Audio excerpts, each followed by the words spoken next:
Welcome to Bad Frag 6. With me are my gracious, beautiful, chiseled Hellenic god co-hosts Rimmy and Whale, and our gorgeous, powerful guests from ArmA Finland and LDD Kyllikki, the legendary Scottz. Scottz is an ArmA Finland founding member and is one of the guys who is responsible for things like determining orbats and providing mission particular research into sites and different types of historical formations, things of that sort. Today's subjects are tactical and gameplay focused in nature, primarily at the squad and platoon or company level.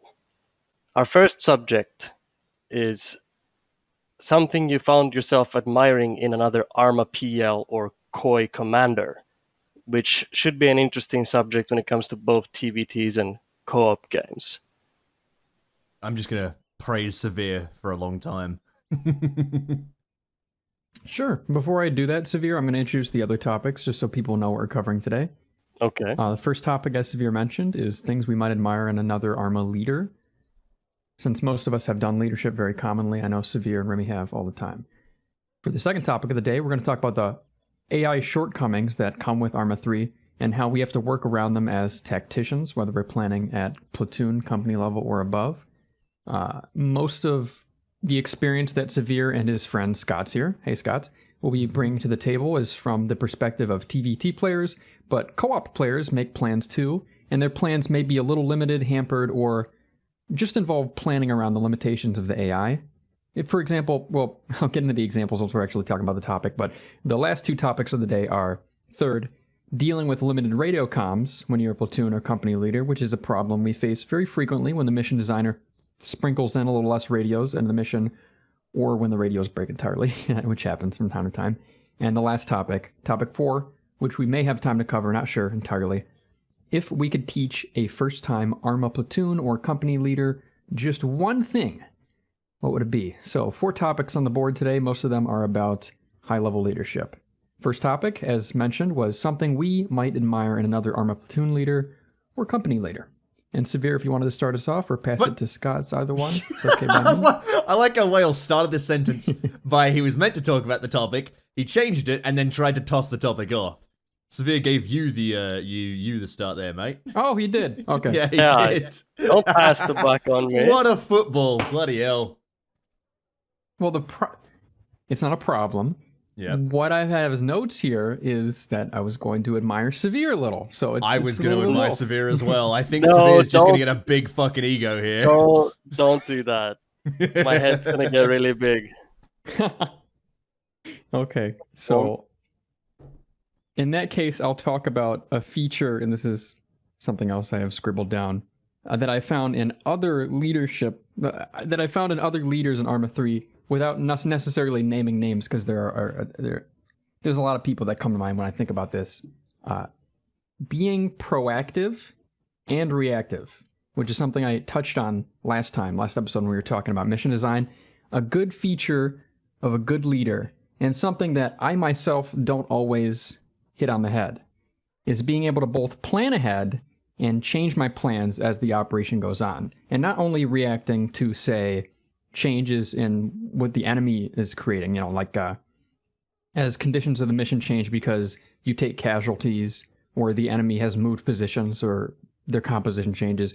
More so, really, how your players are dealing with them individually. And this isn't something that would necessarily apply as much to a real-life military scenario because you have well-trained soldiers that are always doing their jobs, but in ArmA 3, you need to be able to gauge the room and see how people are feeling as the operation goes on for hour 2 and hour 3. Are people still having fun? Has the plan changed entirely? Are the admins maybe going to cut the mission a little short? Should you expect that?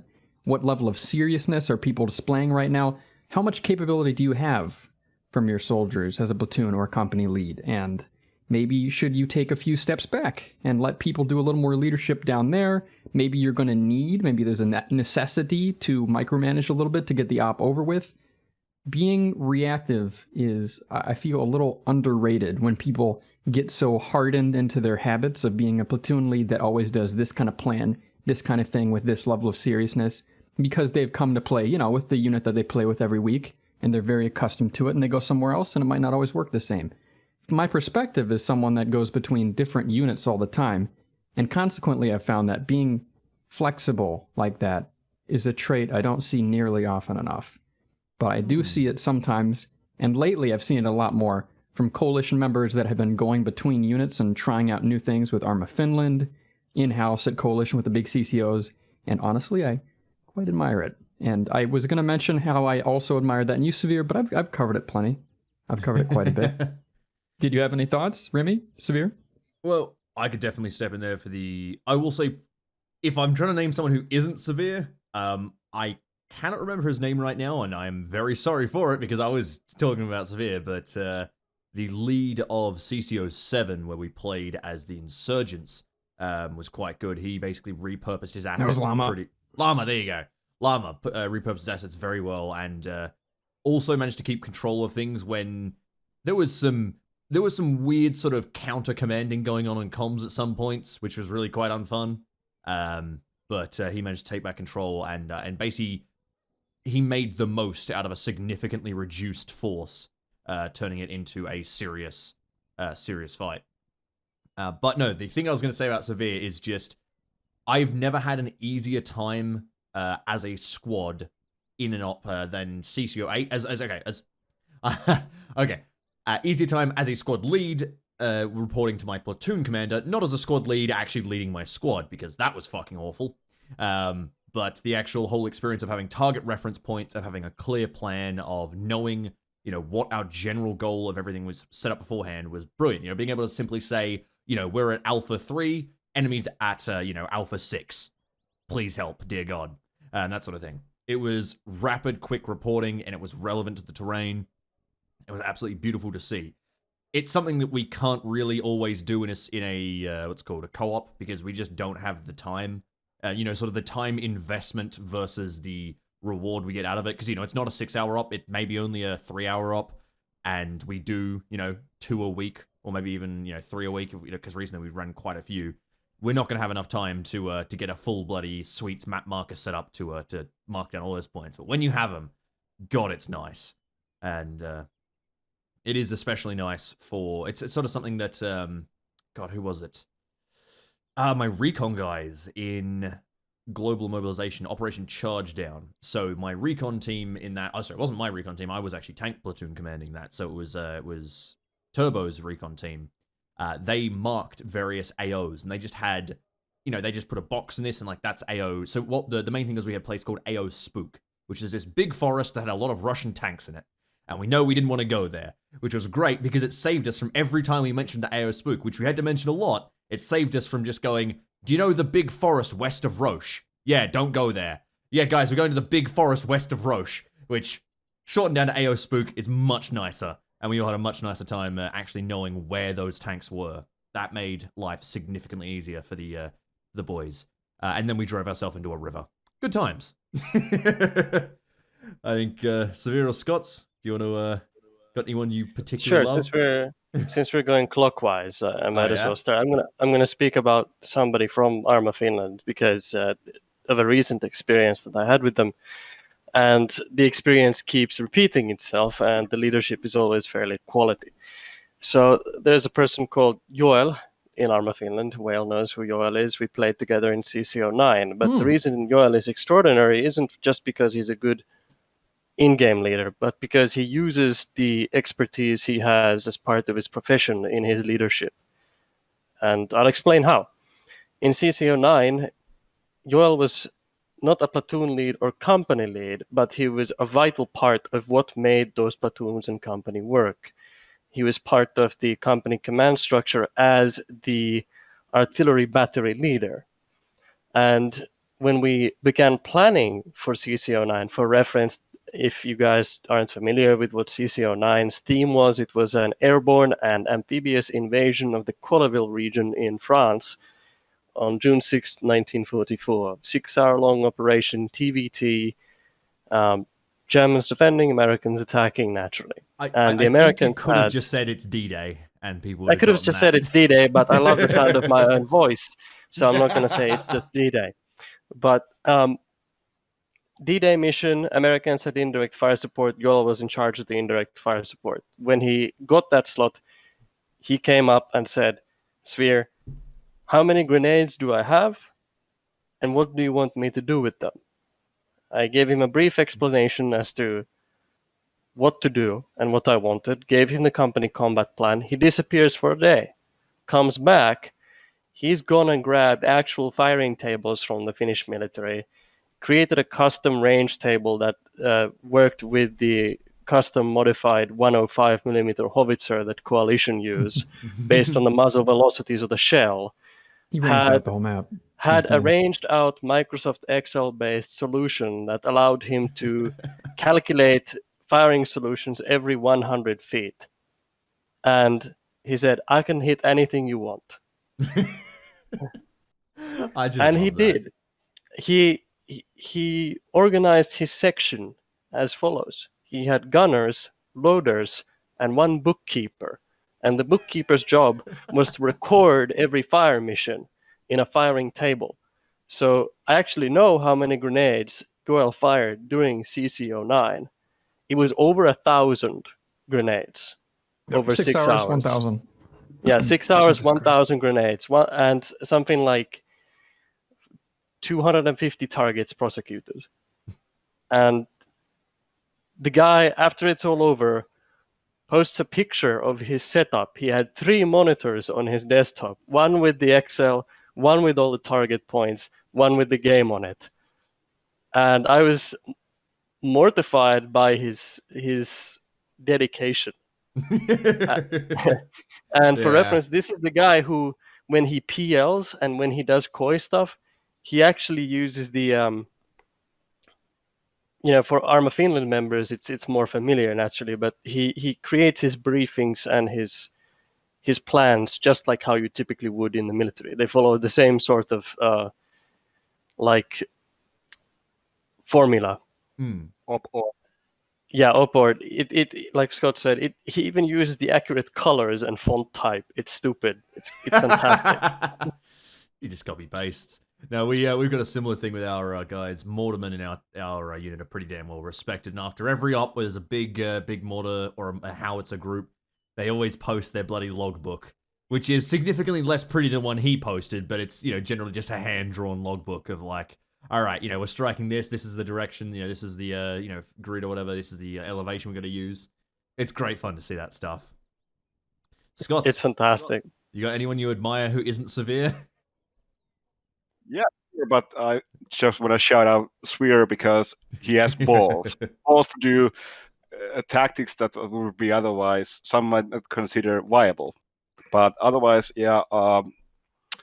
Well, not to anyone particular comes to mind, but the overall stuff we have going on in AFI is that, yeah, we have hierarchy, but on the other hand, if you know your men well, you can give some leeway. And like the basic idea comes back into the 19th century Prussian mission tactic. So you give the parameters where the squad leader, down to the squad leader, what he can or cannot do. So rather than saying that you go there, you actually want them to know your intent, what you want to do with the men you have, which is actually something that's more important than just blindly following the battle plan. Because, like Will said, the plan is just basis for change. So immediately at the first contact, everything goes haywire, and you just have to learn how to make fast decisions and adapt as well. What do you mean I do tactics that are not viable by some other people's standards? I mean, let's say the most horrifying thing I face in AFI is that when a company commander literally puts all of his men in one single line and pushes on, because that's like horrible. It's much smarter to actually use smaller thrust in the openings in the enemy's defense rather than just go with the whole mission width and just try to get a hold from somewhere. So that leads into squad versus squad combats. But you actually want to have a platoon against a squad. No, you don't want to have a squad against a squad. Right. Man, I will say that is one thing I kind of I feel weird. And like it's probably this is probably maybe something to touch on later, but it's just triggered in some of my head saying like the squad versus squad stuff and like a full line push. Is that in TVTs it feels like human life is worth a lot less. You know, even if it's a one life sort of thing. In co-ops, it feels like attacks break down after far fewer casualties, and people sort of like want to stop and hold up and look after themselves. You know, people expect to get through a whole town without losing anyone. Whereas in a TVT, if I come out on the other side with like a fire team left, I did good. I can relate. For example, in my own clan, we have like 20 active members, and we play mostly co-op based on that. So naturally, you want to cut your losses where you can. And if I lose from my squad a couple of guys, I'm already screwed because I already had 6 to begin with. Yeah. Good. In TVT, you just suck it up and push on. As long as there's one man left with a gun, you can still fight. The way I describe it is that TVTs, if it's a one life mission, you know you're trading blood for ground if you're the attacker. And the more ground you get and the more of that you can claw back from the defender, the more success you might have depending on the objective. And sometimes you have to kind of make a cold calculation that am I willing to throw the entire company and commit it into this attack and potentially lose up to a platoon of guys in order to get myself 1,000 meters closer to the objective. If the answer to that is yes, then it might be worth it. All right, if Phil it means Haig. links that objective. I really agree with him. I say in these TVTs, winning is something you have to fight for every time. In a co-op, winning isn't always expected, but most co-ops I play, winning's kind of expected. Yeah. You're using your people as a resource because you have to. And that makes, I think, the lives more valuable, not less. But I would say people do expect to die in TVTs at the very least, and in co-ops, and not as much. Yeah. I mean, that's sort of the reality of it as well, which is that troops are a resource. You don't want to waste them. They're really important to you. But even in like a video game setting, it kind of, particularly in a video game that's about war, it does emphasize that when you make decisions on the field, that leads to casualties. And it's up to you if you think those decisions are worth it. I myself play very concentration of force. I don't, like Scott's mentioned, spreading out the guys all along a huge line. That's just horrible. Don't do it. Yeah, I don't think I've ever done that. I've concentrated my forces in absurdly small spaces sometimes. If to make an example, Whale was at the Red Line events, I think, and you saw how we would group our companies up for attack, which is we had 2 platoons in column with the vehicles there, with the command vehicle in between the column, and then we would go through a 300-meter wide area.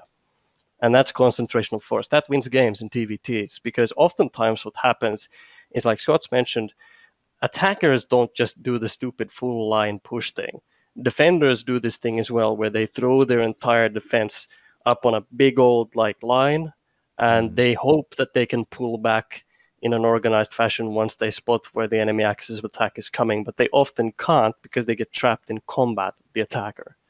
So this concentrating force, I like it. You should do it.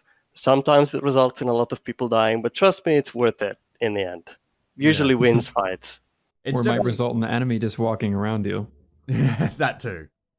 It's kind of a difference with the TVT versus co-op, where with co-op, there's actually times where I intentionally spread my force out because at that point, you've got the you want to give as many people as a shot at actually combat as possible. Whereas if you concentrate everyone in one push and the tanks, obliterate the town from this angle or whatever, the infantry are left going, well, okay, we've done, dick and or shit.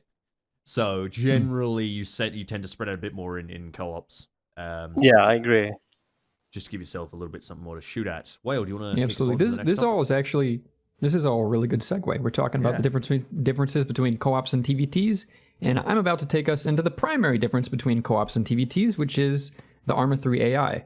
Since we're talking all day today about mission, we're talking about, tactician stuff at the platoon and company level, about good tactical decisions and bad tactical decisions.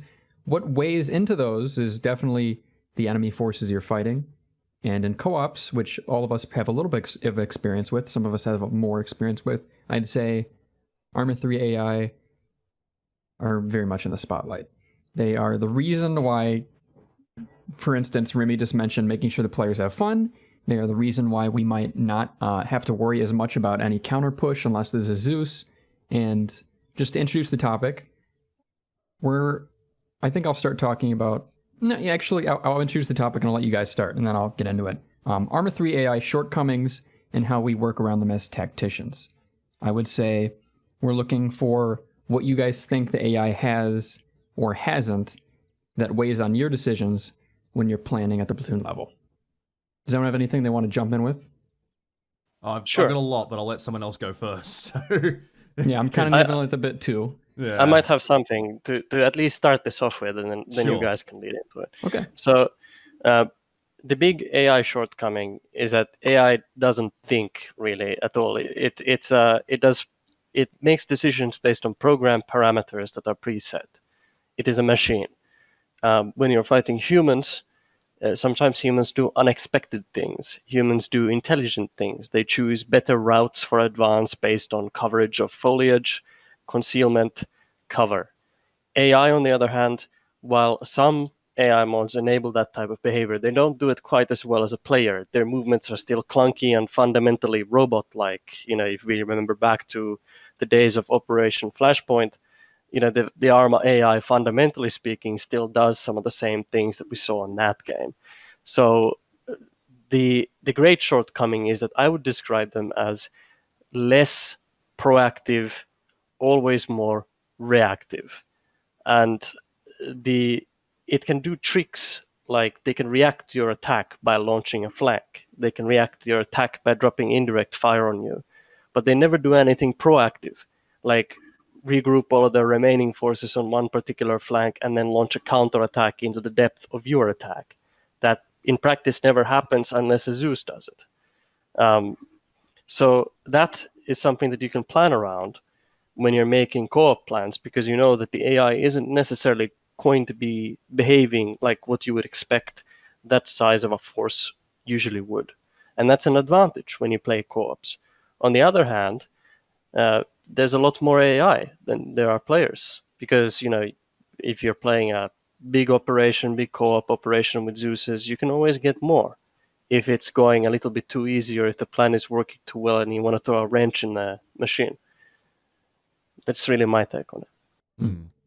Well, I'll say there, one thing that I think you nearly touched on but missed is that the main issue with ArmA's AI, and this has always been something I've been wishing that there was a great solution for, and there really still isn't one, is that ArmA's AI works only at the group level.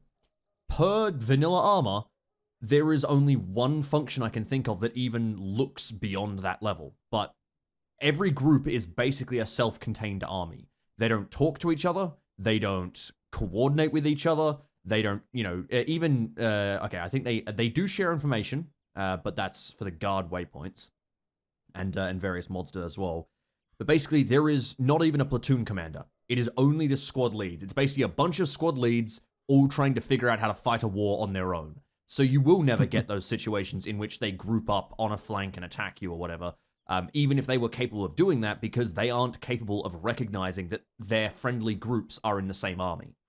There are obviously mods that change this. Alive, for instance, does it kind of okay. It's not brilliant.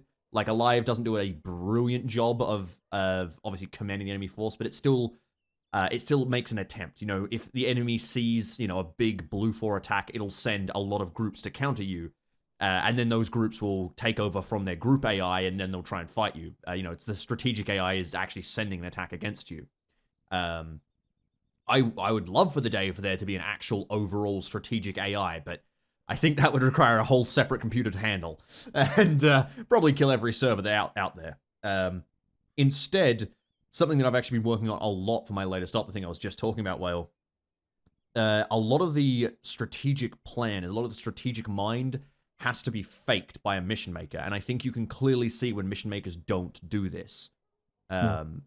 Basically, so obviously indirect fire is obviously one way they have of sort of appearing more more aggressive or more or well, like, it is still reactive, yes, but at least more of a competent force that actually works together. But you can set up things in missions like QRF. You can set up triggers. The one thing I'm going to mention more than anything is guard waypoints. Those waypoints function as a combination QRF, counterattack, and defense force. So basically, it's a really weird waypoint that ArmA just doesn't explain unless you look it up on the wiki.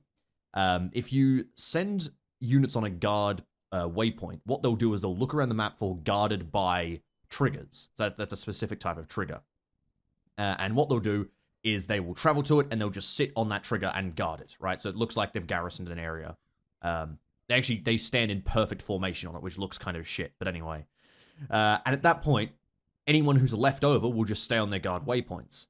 However, if that squad gets wiped out, they'll send another squad to replace them.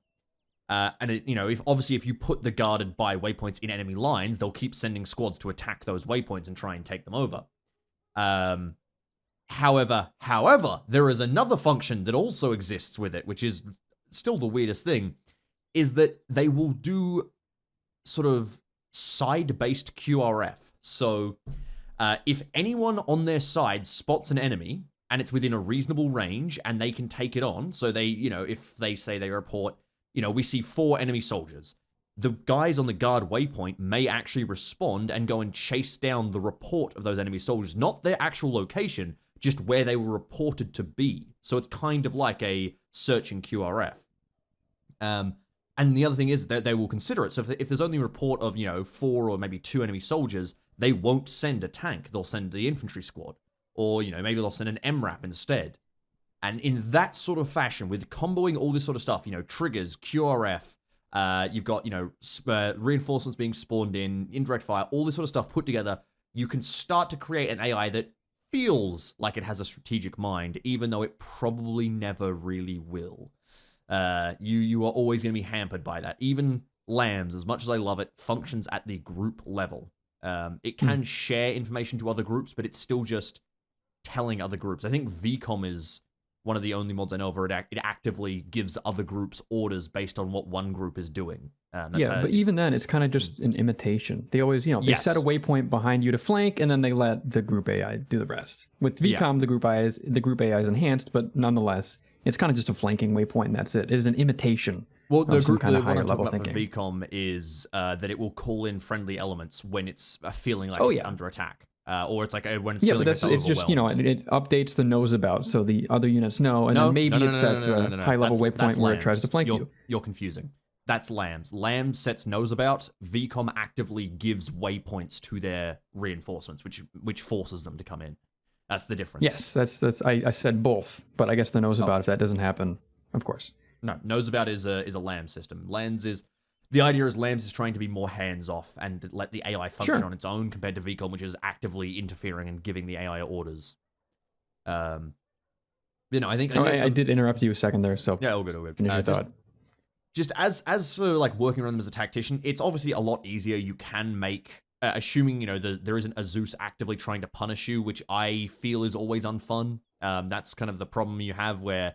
It's never fun to fight against a Zeus who's trying to actively kill you, unless you're playing blind Zeus, which is pretty fun. Which we've done, I think, twice now for trials. We still need to perfect that. You can take a for that? Indeed, we can. We nicked your code, made some fixes to it, discovered a lot of issues, and are still going through all of those. So to sort of it's one of those. It's definitely a balancing act where we realized quite quickly, myself and Whale, we both ran a game where we commanded as blind Zeus. Just for those of you watching in case you don't know, a blind Zeus is essentially a Zeus that cannot see one side. Like the other, that side is completely invisible to them. So in our case, it just doesn't render. Yeah, we were playing as independent Zeuses. That meant we had AAF forces. We had our little greenbacks in the towns, and the blue 4 we were fighting against were completely invisible until our AI could see them. At which point we could then see the blue 4 as well, and then obviously we could give our guys orders to try and kill them. But we played 2 rounds. And I don't think in either round any of the AI got a kill. It was always when me and Whale were remote controlling one of the AI is when we got a kill. If they got a kill, maybe we didn't see it. No, I was watching the kill feed and comparing. I'm 99% sure that it was just us. So yeah, it's something we gotta figure out how to do a good balance for, because it was rough. I think it was mainly because it was CQB, which the AI is really bad at, unfortunately. Which is something I can definitely go into there. That actually, funnily enough, carries on to my next point, which is the AI excels at certain areas and really sucks in others. Long range combat, the AI is a lot better at than players. Oh well, debatably, at least a lot better at than CQB. In CQB, the AI can generally be destroyed in short order. Even by a seriously small player force, because the player force basically breaks everything down into small areas, room by room by room, and they can just push through a town super easy on their own, even if it's just like a fire team. They can clear an entire town, even if it's got a company of enemies in it, because they're just taking on, a handful of guys at once. I'm thinking it's not even just so much the AI can't aim or react fast in CQB. They can. I think it's just that the AI don't push, and they can't use the buildings as dynamically. Even with something like lambs, it's still just kind of an imitation of what a player can do. That's actually something where the players get caught out. So I don't know if you know this, but so lambs and the various garrison mods, obviously they route the AI to the spots they're not allowed to move. Lambs is nice in this function where their garrison function has an exit clause where basically there's like different things. It's like shot near, I did notice that. Yeah, shot, you can set the condition. Killed. If they shoot their gun, that will break their garrison. Or you can do this. You can do this manually with a Zeus or whatever, or a script or whatever you want.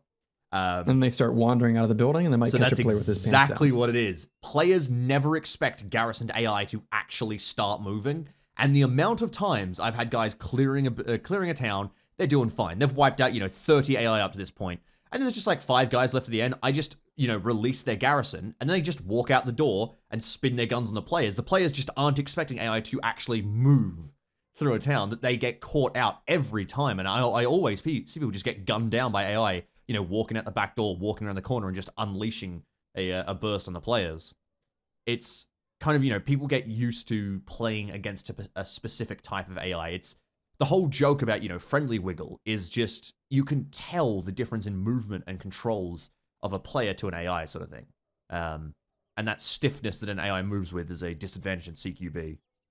But when players, you learn how to fight against the AI. It's weird to describe, but it's something happens in loads of games. You can sort of see, how an AI functions, or little tricks that you can get to sort of to fake out the AI. One thing is just turning radius. If you're ever in a desperate situation and then AI is pointing a gun at you and you can't shoot back, don't run, behind cover, left or right. Like straight at it or whatever. You run left or right in circles around it, and it is less likely to hit you because its turning circle, so its turning speed is very slow, to the point where if you're close enough, you can run around the AI before he can turn, and then you can just keep doing that until you have time to get your gun reloaded, and that will genuinely win you a CQB Sentry fight. turret TF2. Yeah, it's quite silly, but I think I'll wrap there because I can go on forever. Okay. Yeah, I want to make sure this topic doesn't go on too long. We're just gonna keep it to a short explanation. So most of what I was going to cover, you guys have already covered. The AI can't really push or attack. They generally serve as not always so great imitations of player abilities, and higher level planning tends to come through external intervention at best.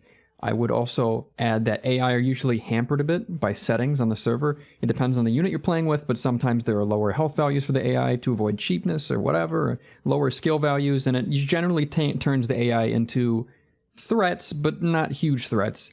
Makes them feel a little different than players, and most definitely makes me plan a little different. So since you guys covered most of what I was going to cover, I think I'll go into a quick hypothetical. Let's say I'm a platoon commander, and I'm orchestrating a plan to assault the town of Pyrgos in Altus from the north. It's going to be infantry on infantry. I already know it's the AI, and that there's not going to be a Zeus. So I already know a few things already, maybe depending a little bit on the mission maker and the scripts.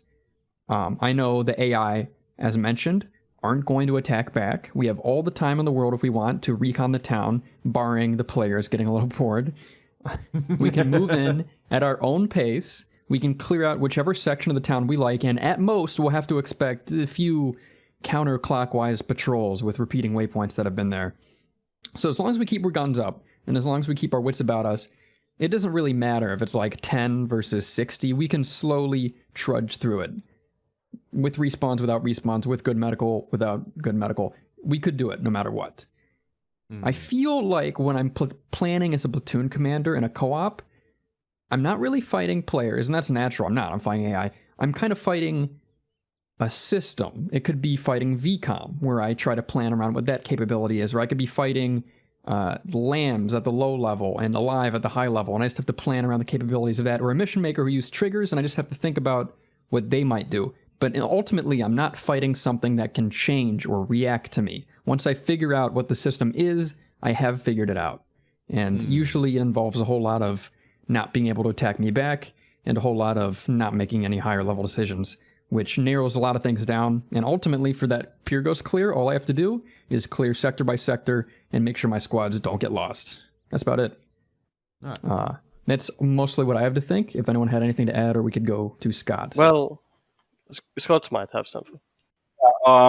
What Wales said was actually what I was going to say as well. The main difference is the spacing, because in TVT you don't have the luxury of doing the whole lot of recon. You just have to go balls deep without actually knowing what to expect.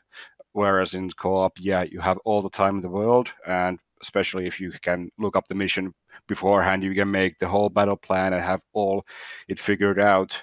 However, what is the most important part is that actually you still have to make considerable considerations of when you actually get those guys killed, because it might be just a lone sniper in a high-rise building that shoots from your back angle that you didn't actually know was there. So yeah, but like Rimmy said, that AI excels in long-range combat, especially with vehicles.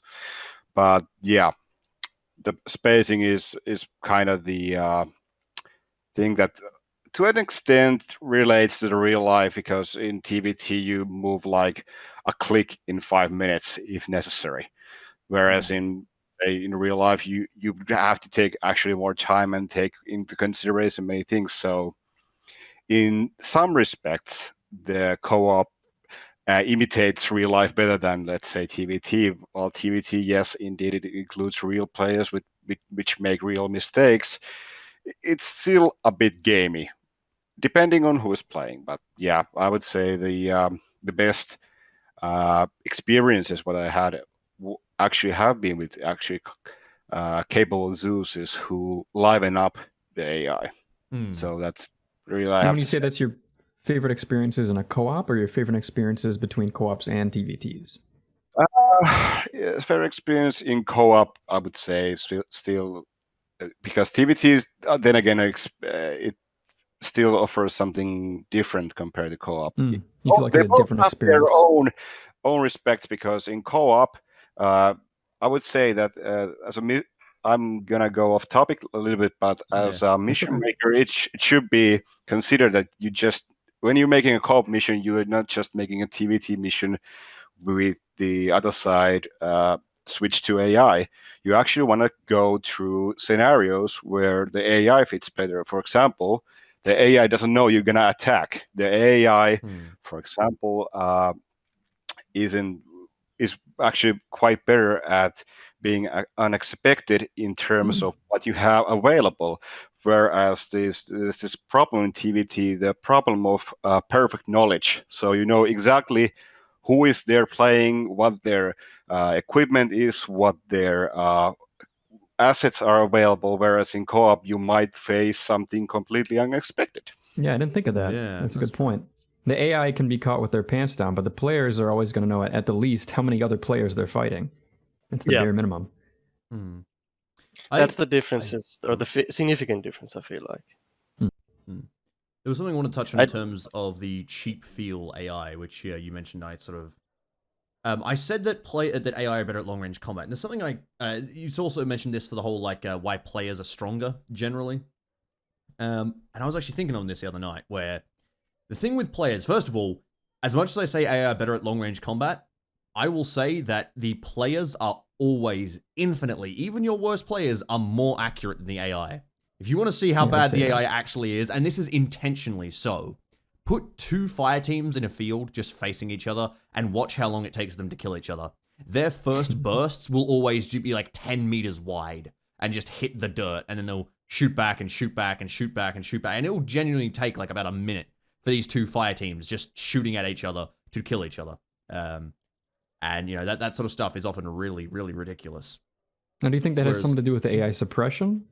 It's a combination. It'll be the AI's code with literally ordering it, because obviously the AI has to fake being. Yeah, they have the aiming error. Yeah. So it's going to be a combination of the AI's code. It's going to be a combination of suppression on the AI and the AI performing suppression, something that players are far less likely to actually do, even though it's effective. Players will be always going for kill shots. But yeah, it's just players are generally a lot more aggressive in terms of, a lot more accurate. They're just better units. But I feel like the cheap feel, AI sniped me through a bush. They really don't. Generally, if an AI has sniped you through the bush, either you are wildly unlucky because their very first round hit you, and that is incredibly rare, or more likely, you were sat in the one position for a very long time and the AI was shooting at you. You know, they emptied 2 mags and finally hit you, sort of thing. Or you're screaming on Acre and they can just tell your position. That's true too. Well, I mean, even when they know your position, they never usually land those first shots. The first shots almost always miss unless they physically can't.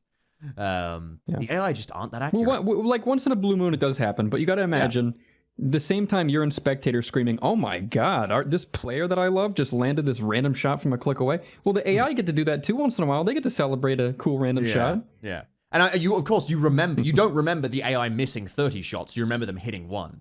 Absolutely. So, but I want to say in terms of making the players stronger, that's kind of exactly why players are stronger. Something that feels bullshit when it happens to the AI. Let's say you've got like a pistol that's one-shotting AI when you shoot them in the knee. People are going to go, haha, that's funny. That's overpowered. We should probably remove it for the next game. If that happens to the players, you're going to have a very unhappy time. And, you know, you're going to have a player force who is mildly displeased with the fact that they were getting one-tapped in the fucking shin by some sort of super deagle that the AI was packing. So obviously, you're always going to want the players to be a little bit tougher when it comes to actually killing them. Whereas, you know, if the players take too many shots to kill, that's not too much of an issue. Versus if the AI is taking, you know, 20 rounds to actually die, players are going to have a serious issue with your op. They're going to go, this makes no sense. That's true. Another thing is that AI needs numbers to face off against the players because, as Svir said, they are reactive. What AI needs is is numbers in a small area. So let's say you've got 10 AI. 10 AI, 1 per room, and you push through all 10 rooms is no threat. It's, you know, facing 1 AI at a time. But if you face 10 AI in 1 room, you're probably going to die. Because sure, you can 10 AI in 1 room. Yeah, you can probably gun down like, you know, maybe 3, 4, maybe 5 of them if you're great. But those, you know, first few are the meat bodies that serve as time for the rest of the AI's brains to turn on and kill you. And then it extends out to every other situation. You know, if it's a patrol of 4 guys, those first 2 or 3 guys are the time that the last guy needs to fire back and hit you. Honestly, sometimes that's how it works in TVTs as well. That is true. I do want to touch on that, actually, if you'll allow me. Yeah. Hard points inside towns typically also aren't manned by just one person either. So it's a little bit more realistic to have, you know, between 5 to 10 guys in one buildings because, you know, that's a squad. Maybe 5 guys in one building, 5 guys in the next one, you know, 2 fire teams in a closely packed structure. Whale, you mentioned earlier how you would hypothetically clear an AI-filled town. And, you know, town clearing in ArmA is, you know, everybody's done that a million times because objectives typically focus on, hey, clear this town. But you don't, because this is kind of like a tactical subject, Bad Frag, I did want to touch on that. With the way specifically AI or players defend towns, that's always going to be your highest casualty space. What I mean by that is when you move your players into the town, you can expect that some of them are going to come out in body bags. Oh yeah, you got 100 angles instead of 2. Yeah, it is the bloodiest. It is the bloodiest type of combat that you can subject yourself to. So, in a hypothetical mission to clear a town in a TVT or a PvP, there seems to be an emphasis on, you know, room clearing, and people think room clearing equals fun, and in some cases it can be. But like Rimmy, you said, you know, sometimes it is, you know, you end up with 1 guy in 1 room, 5 guys in 1 room, and you're losing guys as you go. So why not just crush the town with indirect fire? You know, Why So, not? The Why not? artillery from the Finns. I again. Yeah, wanna well, I I wanna suppose. I want to talk about rubbling a little bit because Yeah. rubbling is something that I like doing when I clear towns. And what I mean is you use the heaviest indirect asset available prior to moving in with the infantry through the rubbled living spaces along set corridors. Those corridors can be 100 meters wide, 300 meters long. It does not matter. You can set squads or entire platoons to clear corridors. Indirect fire focuses on obvious strong points, but all buildings near those strong points should be hit for best effect as well. Identifiable hard points with multiple floors, like hospitals, factories, or school buildings, should be leveled by fire. And Target- liquidation of remaining Targeting the combatants. hospital. Yeah, yes. I like the name of that, Liquidation- rubbling. That's a nice name. Yeah, that's a term. Liquidation of remaining combatants should be focused around the primary roadways you actually want to secure, because there's always going to be people often look at towns as entities and think I need to take this entire town. That's not always the case. You can focus on primary roadways, and you can send your guys to clear the obvious strong points like buildings with basements or solid first floor spaces that survived that indirect fire preparation if you had it. You should look into ditches, runoffs, and focus your forces around those little areas where you know you're going to suffer the least casualties while you're maximizing the combat effect of your guys. So you don't have to clear 10 rooms to hunt one AI in each room. You can Well, that always sounds like- just concentrate yourself. Go Well, on, that Matt. sounds exhilarating as like a real life tactic. But I have a problem with that in co-ops, and I have a problem with that tactic in TVTs. So Okay. in co-ops, I think the AI would be more willing to let you do that as a tactic in a game, and the mission maker making the op would plan around maybe that happening. But ultimately, the AI, once the buildings collapse, are going to be floating. They're going to be like clipping out of buildings. They're going to be, unless they're spawned in after this planned attack, they're going to be sticking out of really weird angles, and it's going to be odd to fight them. That's the co-op aspect.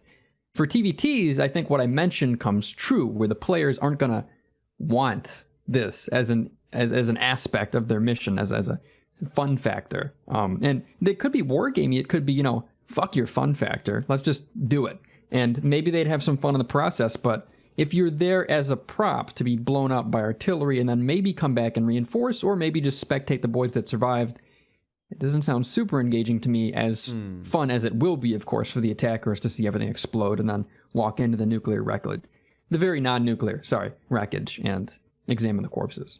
Yeah, that is That really depends on what the opposing COY commander decides, though, because if you're playing TVTs and you're doing town, you're occupying a town and the enemy's got indirect fire, then you already know that putting your guys into that type of space might not be the best idea. True.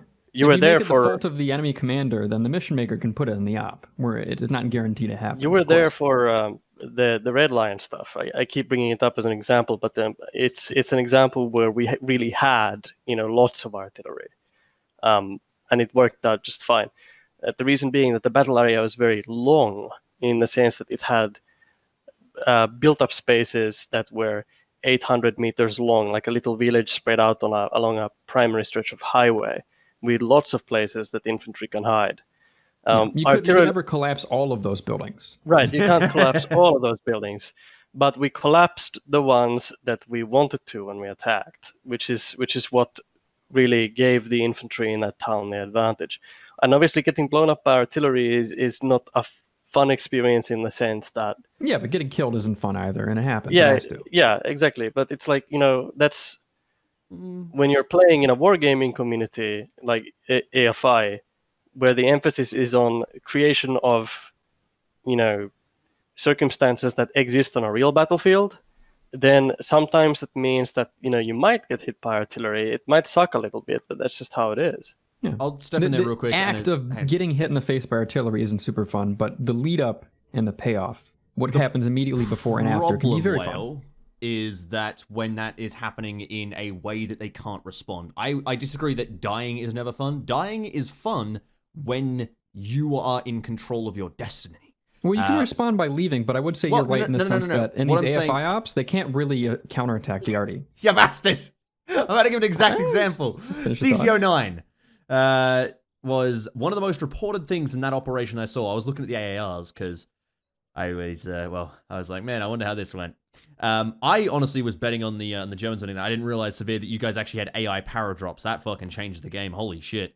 We can definitely talk about that later because that's quite fun. But one of the things that was brought up again and again and again and again, despite people debating over how actually effective it was the German players just went, man, it's no fun to get hit by planes and arty and just not have a proper response. You know, these planes are just turning, dropping bombs, turning back, strafing, turning, rockets, turning, strafing. And, in the moment we do anything, artillery everywhere.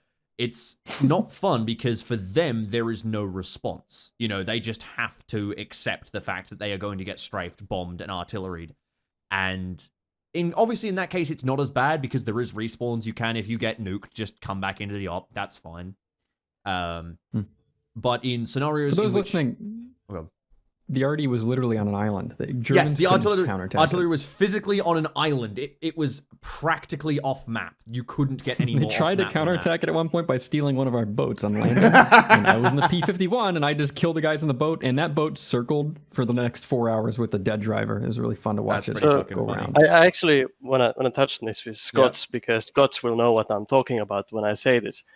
To mitigate the effect of enemy artillery and enemy observation, players really need to consider something called a personal movement technique. Scottz can tell you what that is. Yeah. Well, I don't know what exactly you mean, but on the other hand, you have to understand that when you're facing indirect fire, you don't want to make yourself a target. You want to move yourself into a space where you're not a target of artillery. For example, you go to you're attacking, there's a large hill or maybe a larger building in a town. That's obviously going to be a huge target. And if you get in there and get demolished, then you can reflect on that as a wise decision. Did you actually need to put your whole squad over there and get it killed? Because when you're being seen, you die. Or more, you have to consider the landmarks you have available. Also, having doorbells, so you have like one guy in a edge of town building, and you just look where the enemy is coming, and if they get blown away, then that's it. But on the other hand, Rimmy said about the RTPs being in an island. Yeah, I understand that you cannot react to it as a hard counter, so you cannot take out the artillery. However, you can use soft counters. For example, if a maker is smart enough, he can install smaller bunkers or other forms of cover and concealment, how the defending side or the side getting hammered by artillery can actually survive that barrage. Or is that what Svir was you were going to say? That's actually what I wanted to basically say. When I mean personal movement techniques, I mean how a combatant moves on the field. In CCO9, there's lots of video clips on YouTube from La Toffel, for one, strafing some German guys who are running across an open field. And that's the type of kills that those planes usually got, which is they saw a target moving, they recognized it, positively identified it as enemy, turned around, strafed it, destroyed it. The enemy in CCO9 in particular, and this is a personal criticism that I had for ArmA players in general, is that people in ArmA never seem to consider that if you are being seen, you can die. Sight means death. So in reality, soldiers are always told that personal movement techniques and concealment are the most effective ways to avoid enemy indirect fire, because indirect fire is by nature, unless it is being pre-planned, it is reactive. Meaning that if the enemy observes your location, sees you, calls you in for indirect fire, because you can make a lot of assumptions based on where you see, enemies, then you might have just gotten your squad killed. Worst case scenario, you might have just gotten your platoon killed. So movement along defilade, for those of you who don't know what defilade is, hopefully you do because you play ArmA. Defilade being areas where the enemy physically cannot observe you because of existing terrain features. Anywhere where his eyes cannot reach you, you are in a safe, quote-unquote, position, where a fire's observer cannot call fire in on you. That is so these types of things are good soft counters that people playing against artillery need to understand. There's something I mentioned in my my ArmA 3 is not real life video about how intel and just knowledge is the easiest way. Well, so is the biggest hurdle in actually killing anything in armor. You know, you can have all the fucking guns in the world. If you don't know where the enemy is shooting you from, you can't kill them. And that's kind of why I bring up, you know, I would put away my Sten gun in World War II operations and just whip out my binoculars and direct my rifle fire instead, because that made my squad significantly more effective than actually trying to, you know, find the target with my Sten and then shoot him with my fucking shitty submachine gun. So that was always a way to go about that. But I think the main reason I find indirect fire kind of a problem in TVTs like that is when there is no response to it. So, not necessarily like no response, but nothing that you have on your own. It feels like the other team is getting to punch you and your team isn't getting to punch back. I had the exact same issue in CCO7 with the Hellfires, where these were basically, you know, fucking guided missiles that would come from the sky like a fist of God and just destroy insurgents, who by that point, by the way, they had infinite Hellfires. We had... Yeah, they could just go back for more. Yeah, they had infinite Hellfires. We had, I think, like 16 Iglas, and we were out of them by our, like, I think, like 3. Well, let's say, okay, CCO7, those rearms were a little crazy. Let's say it's more reasonable. Let's say you were plopped into CCO9 as a German soldier. CCO9 was exact same with you, because you were able to rearm in the space of, like, 5 minutes and be straight back over the battle zone with more bombs, more rockets, more guns, sort of thing. Just the infinite amount of firepower that you could put out versus the, you know, okay, I will say that at least Germans had more of an ability to respond to you, even though they didn't, but I will argue again that they could have gotten anti-air, yes. Like in I that will scenario heavily in argue CCO9, against that, though. It's disgusting. They could have gotten anti-air, and they did a few times shoot down Ladefel. With, I think it was 2 or 3 times they shot him down, and I was there. I can tell you better than you can, Rimmy. They shot down Ladefel 2 or 3 times with the mobile AA. They never used the stationary. I know, but the problem I'm saying is that all the AR debrief I saw was people saying, oh, the Germans should just put more people on AA, and I'm like, no, because it's, you know, for the same reason that I wouldn't want to ever stick a player to guard. Artie gets them. That's problem aside, fucking Svir destroying them with artillery. The main thing is that you never want to have, you never want to tell a player defend a town in like even a TVT, who then never gets attacked, who's never going to see a combatant, and telling them to sit on an anti-air gun and just wait for planes is going to be really bad. Is going to be like, I would fucking hate that. And I would not want to subject any of my players to sit on this very, very slow turning anti-air gun and just fucking wait and hope that a plane appears that you can see and attack. The German commander didn't give any direct orders, or not many direct orders to do that, and he might have been wondering by the end of the op why people didn't proactively grab anti-air and set up defensive hardpoints. Yeah. It's because it's fucking boring. It is fucking boring. You don't want to be doing that. There is, I saw one suggestion on how to make it at least more viable, which was you put them as part of a squad. So, you know, a squad garrisons, you know, a building or whatever, and has an anti-air gun next to it, which is good because then they can use that anti-air gun in a direct fire role. That's fun. So, you know, if enemy do show up, you then get to go bang, bang in their face. But no one wants to be the guy sat on the fucking anti-air gun waiting. Because, again, you'll only have a split second when that plane actually appears to get the gun on target and fire. And these guns, by the way, have no aiming sights that actually, like, you know, no fucking actual... They all had the light anti-air, so it did work. It worked pretty well. No, I know, but I'm saying I've used the light anti-air because I know it's in my upcoming op. That's actually quite relevant. You have no fucking, like, easy adjustment sights or anything, or, you know, you have no lead of the target. You've just got your guess. And I'm fucking good at guessing, but even I have trouble with those things because they turn so bloody slowly. So you've got some guy sat there doing nothing but pointing a gun in the air and just waiting. You don't want to be that guy. No one wants to be that guy. All right, at least the Finnish artillerymen who are sat in an island doing fuck all get to you know, use their big guns constantly and get to know that they're doing something. I wouldn't say they did fuck all. No, that's the thing is I agree. They were doing a lot of shooting and they were actively doing stuff versus the anti-air guy who is only, you know, he is purely reactive, and players don't like being purely reactive because there is every chance that you just have nothing to react to. And there is legitimately... So do you think if the CCO could have had their Logi for Germany spawn in an automatic AI into these stationary turrets for a very limited number of them, of course? Yeah. So I just wanted to mention about the artillery guys one more time. They have a 3-hour long quote-unquote highlight video on YouTube. I saw that, yeah. And the funny bit is, like, if you look at it, it's just 3 hours of Joel screaming, you know, quadrants and fire missions, and guys screaming loaded and The fire. numbers. What do they Yeah. mean? And then it's like, this is highlights. This is just 3 hours of the same stuff. But they actually did kick butt doing that. Up. I was really happy with their performance. 1,000 grenades from 2 guns in 6 hours. Yeah, Joel was a fucking MVP. Yeah. I think. We'll go. It's just I agree that sitting in static positions really suck. But I want to touch upon that as like a mission design thing. That's part of the reason as to why I feel like the CCO aspect is so difficult to achieve.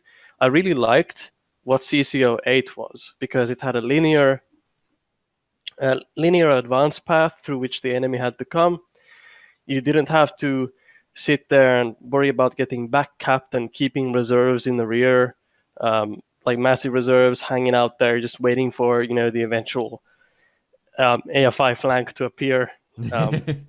Afikoku, if you Scottz is familiar with the first term. But the in community term. Yeah, community term. Go ahead. We're gonna cut you for a second. So if there is, say, we have a certain area we can use, an area of operations, we always go for the flanks because you have always one side guarded by an invisible wall. Yeah, gotcha. Yeah, that's called the Afi hook or Afi flank.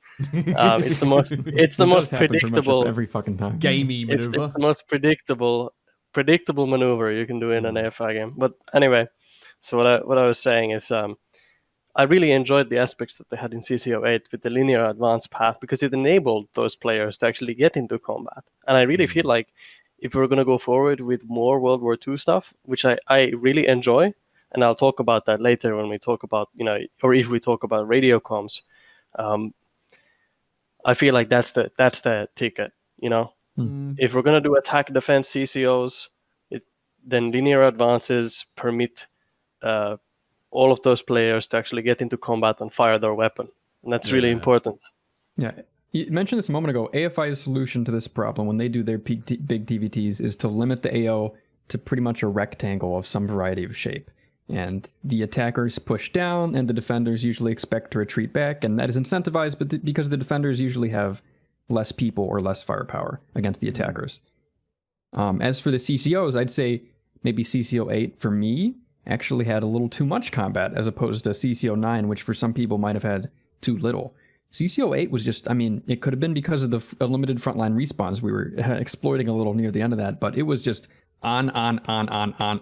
Yeah. Go for 6 hours, and it was a little exhausting. So the ideal fun might be somewhere between the relative slowness of 9 and that's a very respawn fast pace mechanic of 8. issue. Well, that's a respawn mechanic issue.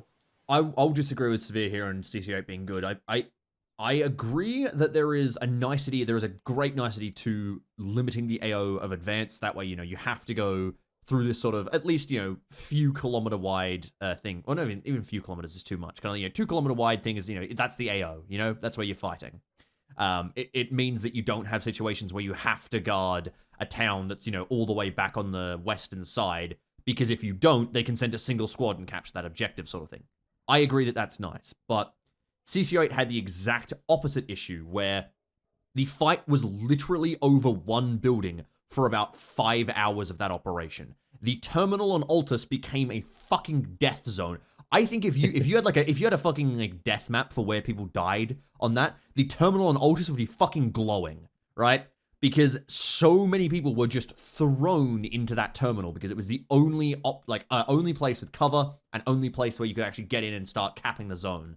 Scottz, do you remember the Donetsk terminal in Ukraine? Yeah. Yeah. Does it sound a little bit like the terminal?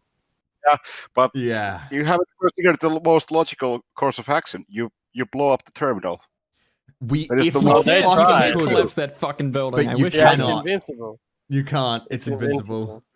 Oh, in that We had case. But so fun fact. We had the enemy Bradleys raining fire on our position at one point, and their rounds would penetrate the walls and explode inside. So we would like shelter in the inner terminal stairwells to hide from the fucking Bradley bombardments. You'd still get hit. I saw that. You'd still get hit, but we just and again this goes to the whole bloody thing with the TVTs. We would rush trucks up full of guys, and some of us would die, but some of us would make it into the terminal, and we would always beat Blue 4 and CQC. Like, Yeah, I wish it was more about kills than bodies. Maybe there should have been more tickets. Because just having bodies on the objective was a thing you had to do, but it was kind of a fucking boring thing to do. I would agree to... So the main thing I would say there is I would agree to a point, Svir, in that having a limited AO is good, but having only 1 point is bad. I would think, you know, if it was... Someone sort of suggested a thing that I really quite like, which is a sort of a split point thing where, you know, there's 2 objectives... Like 2 lattices. Well, yeah, sort of two objectives side by side, and you could take either of them. And then you'd have to take the other one, and then, you know, you could push on to the next 2 objectives, sort of thing. So it's kind of like a... Sure, I mean, that's doable. Like a diamond sort of shape, if you understand what I'm saying there. That means that there is room for the commanders to sort of, you know, maneuver around each other, where in CCO8, there really was not at all any maneuvering. The maneuvering came down to back-capping attempts, which was... And the problem is... I think also the massively short range we were fighting at. You know, if you spawned at the point we had captured, you could fire at the point we were trying to capture. It was such ridiculously short range, especially the IFVs. We were able to just bombard they didn't want to make it everything. walkable in case the vehicles all blew up. Yeah, I get that, but it's just, you know, you had but it was also open airfield, not only a field, but an airfield. That was the biggest issue I had, was it was limited terrain of the worst terrain of Altus, being the airfield. Though I did grow a new appreciation for the airfield after fighting over for 6 hours, in that I know exactly where you can hide from a Bradley now. There's play the VR map at that fucking point. God damn. Yeah, fucking. One of the funniest clips in that is me staring out of a bush at a Bradley who looks straight at me in a squad crossing. I watch as it opens fire on my squad. I just sit at this bush. You know, I'm staring at this Bradley. I wait. It's looking at me. And then it looks away, and I'm like, all right, I'm going to keep moving. And it just didn't see me. I just kept out of my bush and kept running. Got in the terminal, killed some Blue 4, probably died, I don't remember. God. Right. Scottz, I was going to ask, you seem to touch on this with the Ukraine terminal. I know you played co-ops, I know you played TVTs. Have you ever been in something you would consider like just a meat grinder by decision of PL or just mission design purely? Meat grinder, yes, certainly in some of our TVTs with response, I have seen a lot of meat grinders, but usually I'm in, let's say, platoon or company command or in an IFB commander. So I usually just look it from afar and I'll be like, thank God it's not me. You're the one ordering them in. Get back in there, soldier.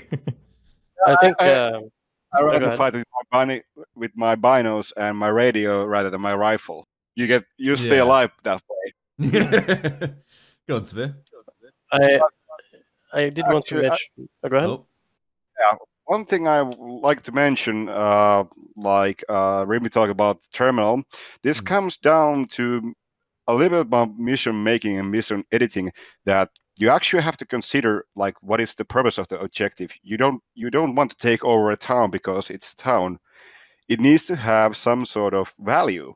So rather than just blindly taking over a town, it should have some sort of value. So is it defendable? For example, no. If it's yeah. So if it's not, if it's like very down. So if it's lowlands and it's not very good to defend from the surrounding hills, usually players go to those hills to defend that town down under. Pun intended. Yeah,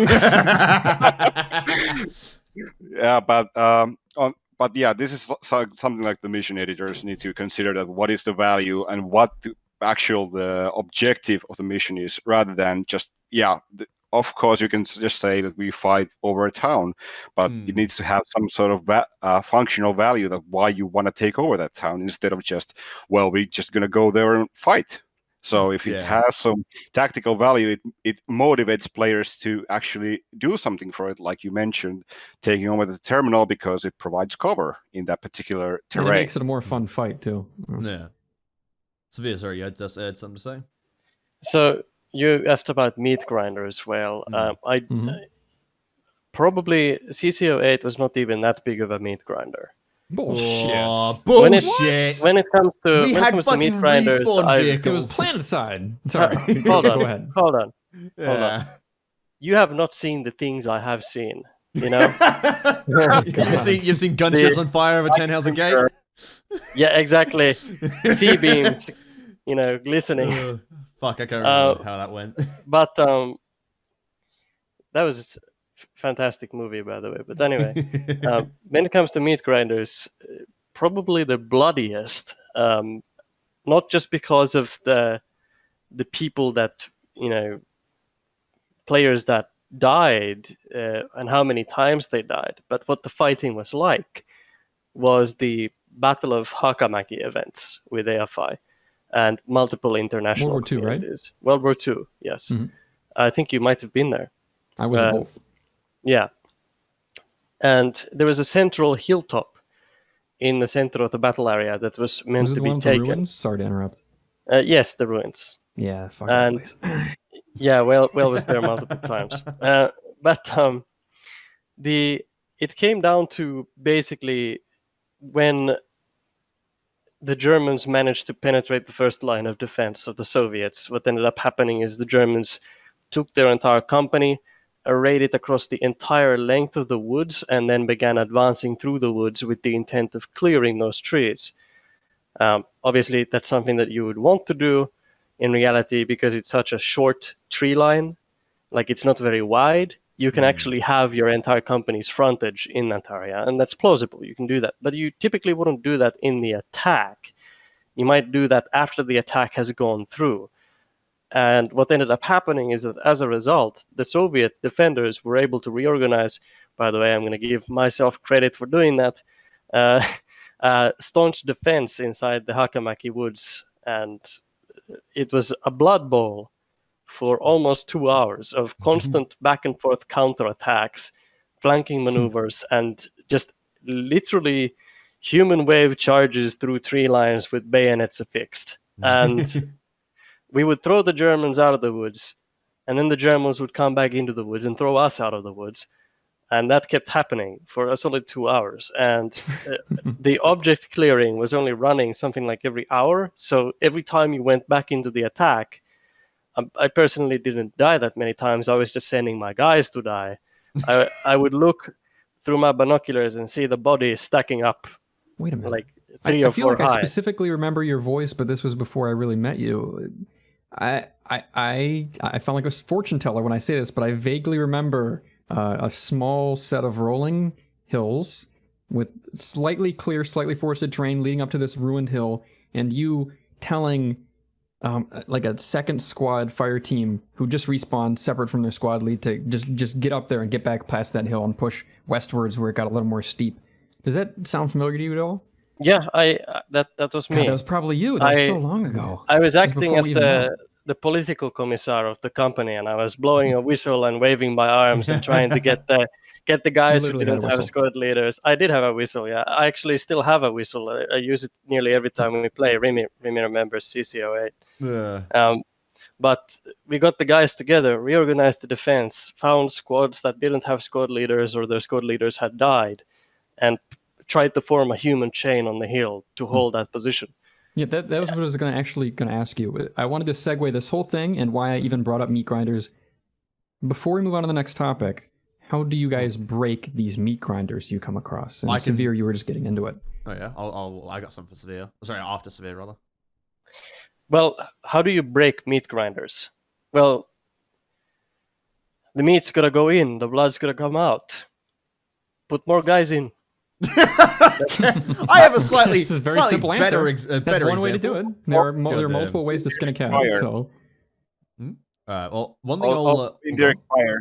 indirect fire. That's gonna indirect fire, yeah, of go course. for everything, even in your marriage. Good.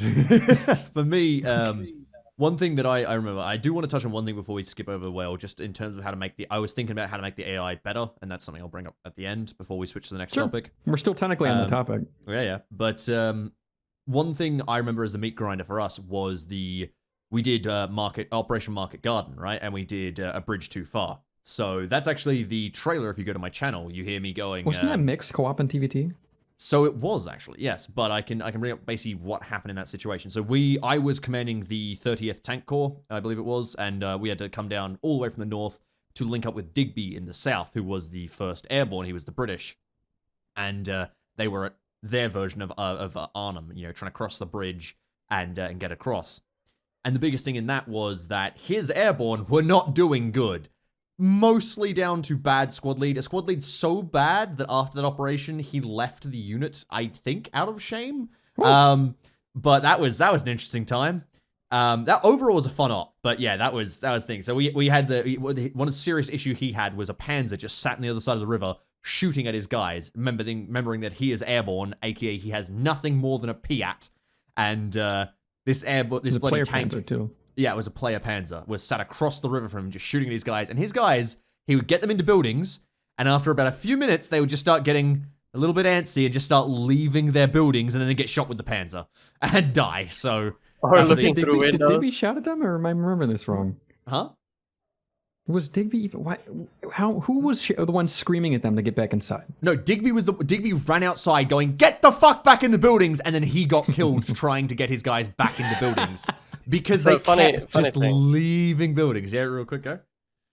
So AFI has a saying, "Afilainen kurkkaa aina," which means the AFI guy always peaks. So we have a bad problem. Scottz Yeah. can explain.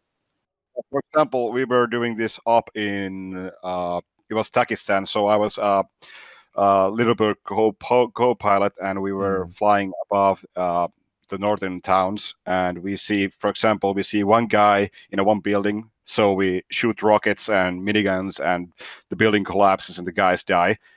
Across the street, for like 40 meters away, 3 guys come out of the building and look up in the sky. So I say my pilot says that we strike that one next.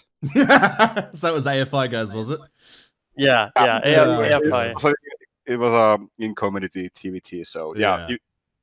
So people want to see action. That is problem with ArmA players Yeah. at times. So that was sort of situation we had there at the bridge, right? So Digby's guys kept trying to get, and he was just telling them, like, wait, the tanks are coming. Keep your head down. When we can't do anything, our Piat literally can't get across this fucking river to hit the tank. So, and you don't have a Piat, you have a rifle. Stay in the building. So, what ended up happening was I showed up with my tanks, and we had this situation where Digby's guys were in disarray. He was trying his best to get them back together, and he was tearing his fucking hair out. That op alone led him to say that he was never going to platoon lead again in my unit. That's how rough it was for him. World War II up, right? Yes, it was World War II up. So we showed up at this point, and we got everyone together, and I realized at this point, quite unfortunately, that the bridge was out. The Germans had blown up the bridge, we believe accidentally.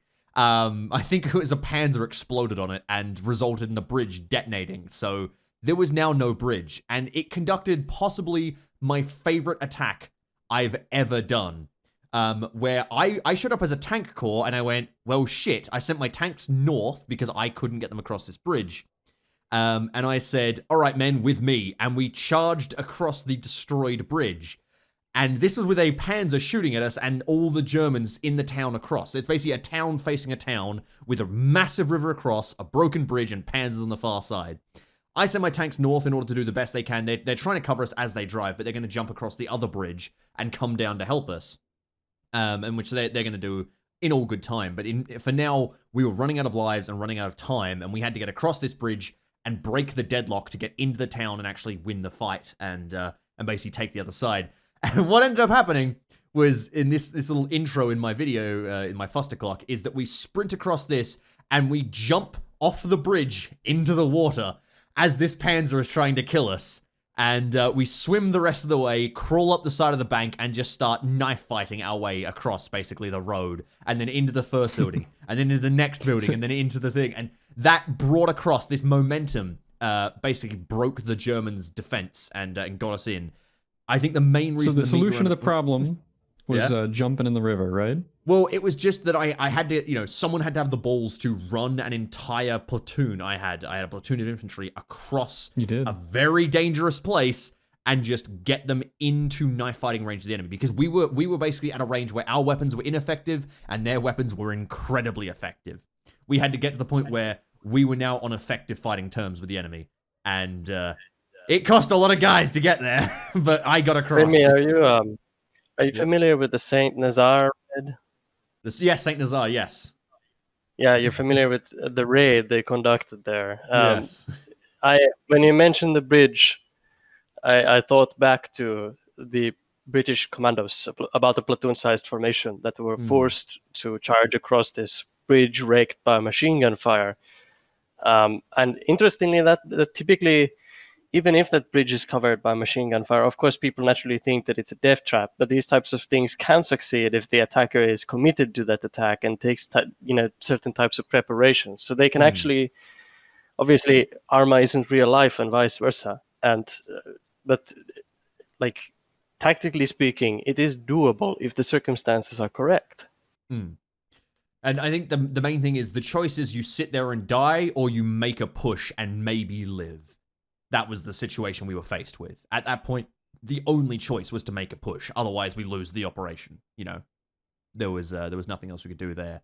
I think before we kick it on to the next topic, I quickly wanted to touch on good proactive AI rather. Well, again, it's still a lie. It's still technically reactive, but it's proactive in the sense that we, as player forces, got attacked. And this is going to come down to sing the praises of Lamb's AI once more. One thing you can do, obviously, you can set up AI to attack using Lambs, triggers, spawning, that sort of stuff. They have a module called Assault, and they have a module called Rush. Both of those are very, very good at basically making the AI come and attack. But that's still a trigger or a QRF or something like that. You know, that's still, you have to wait for the players to come to an area, and then you tell the AI, okay, now go do your attack. And then Lambs will do their thing. You know, that's done through triggers. But what is a more a more hands-off approach, rather, is the task hunt, task creep, and task rush waypoints, or modules in Lambs.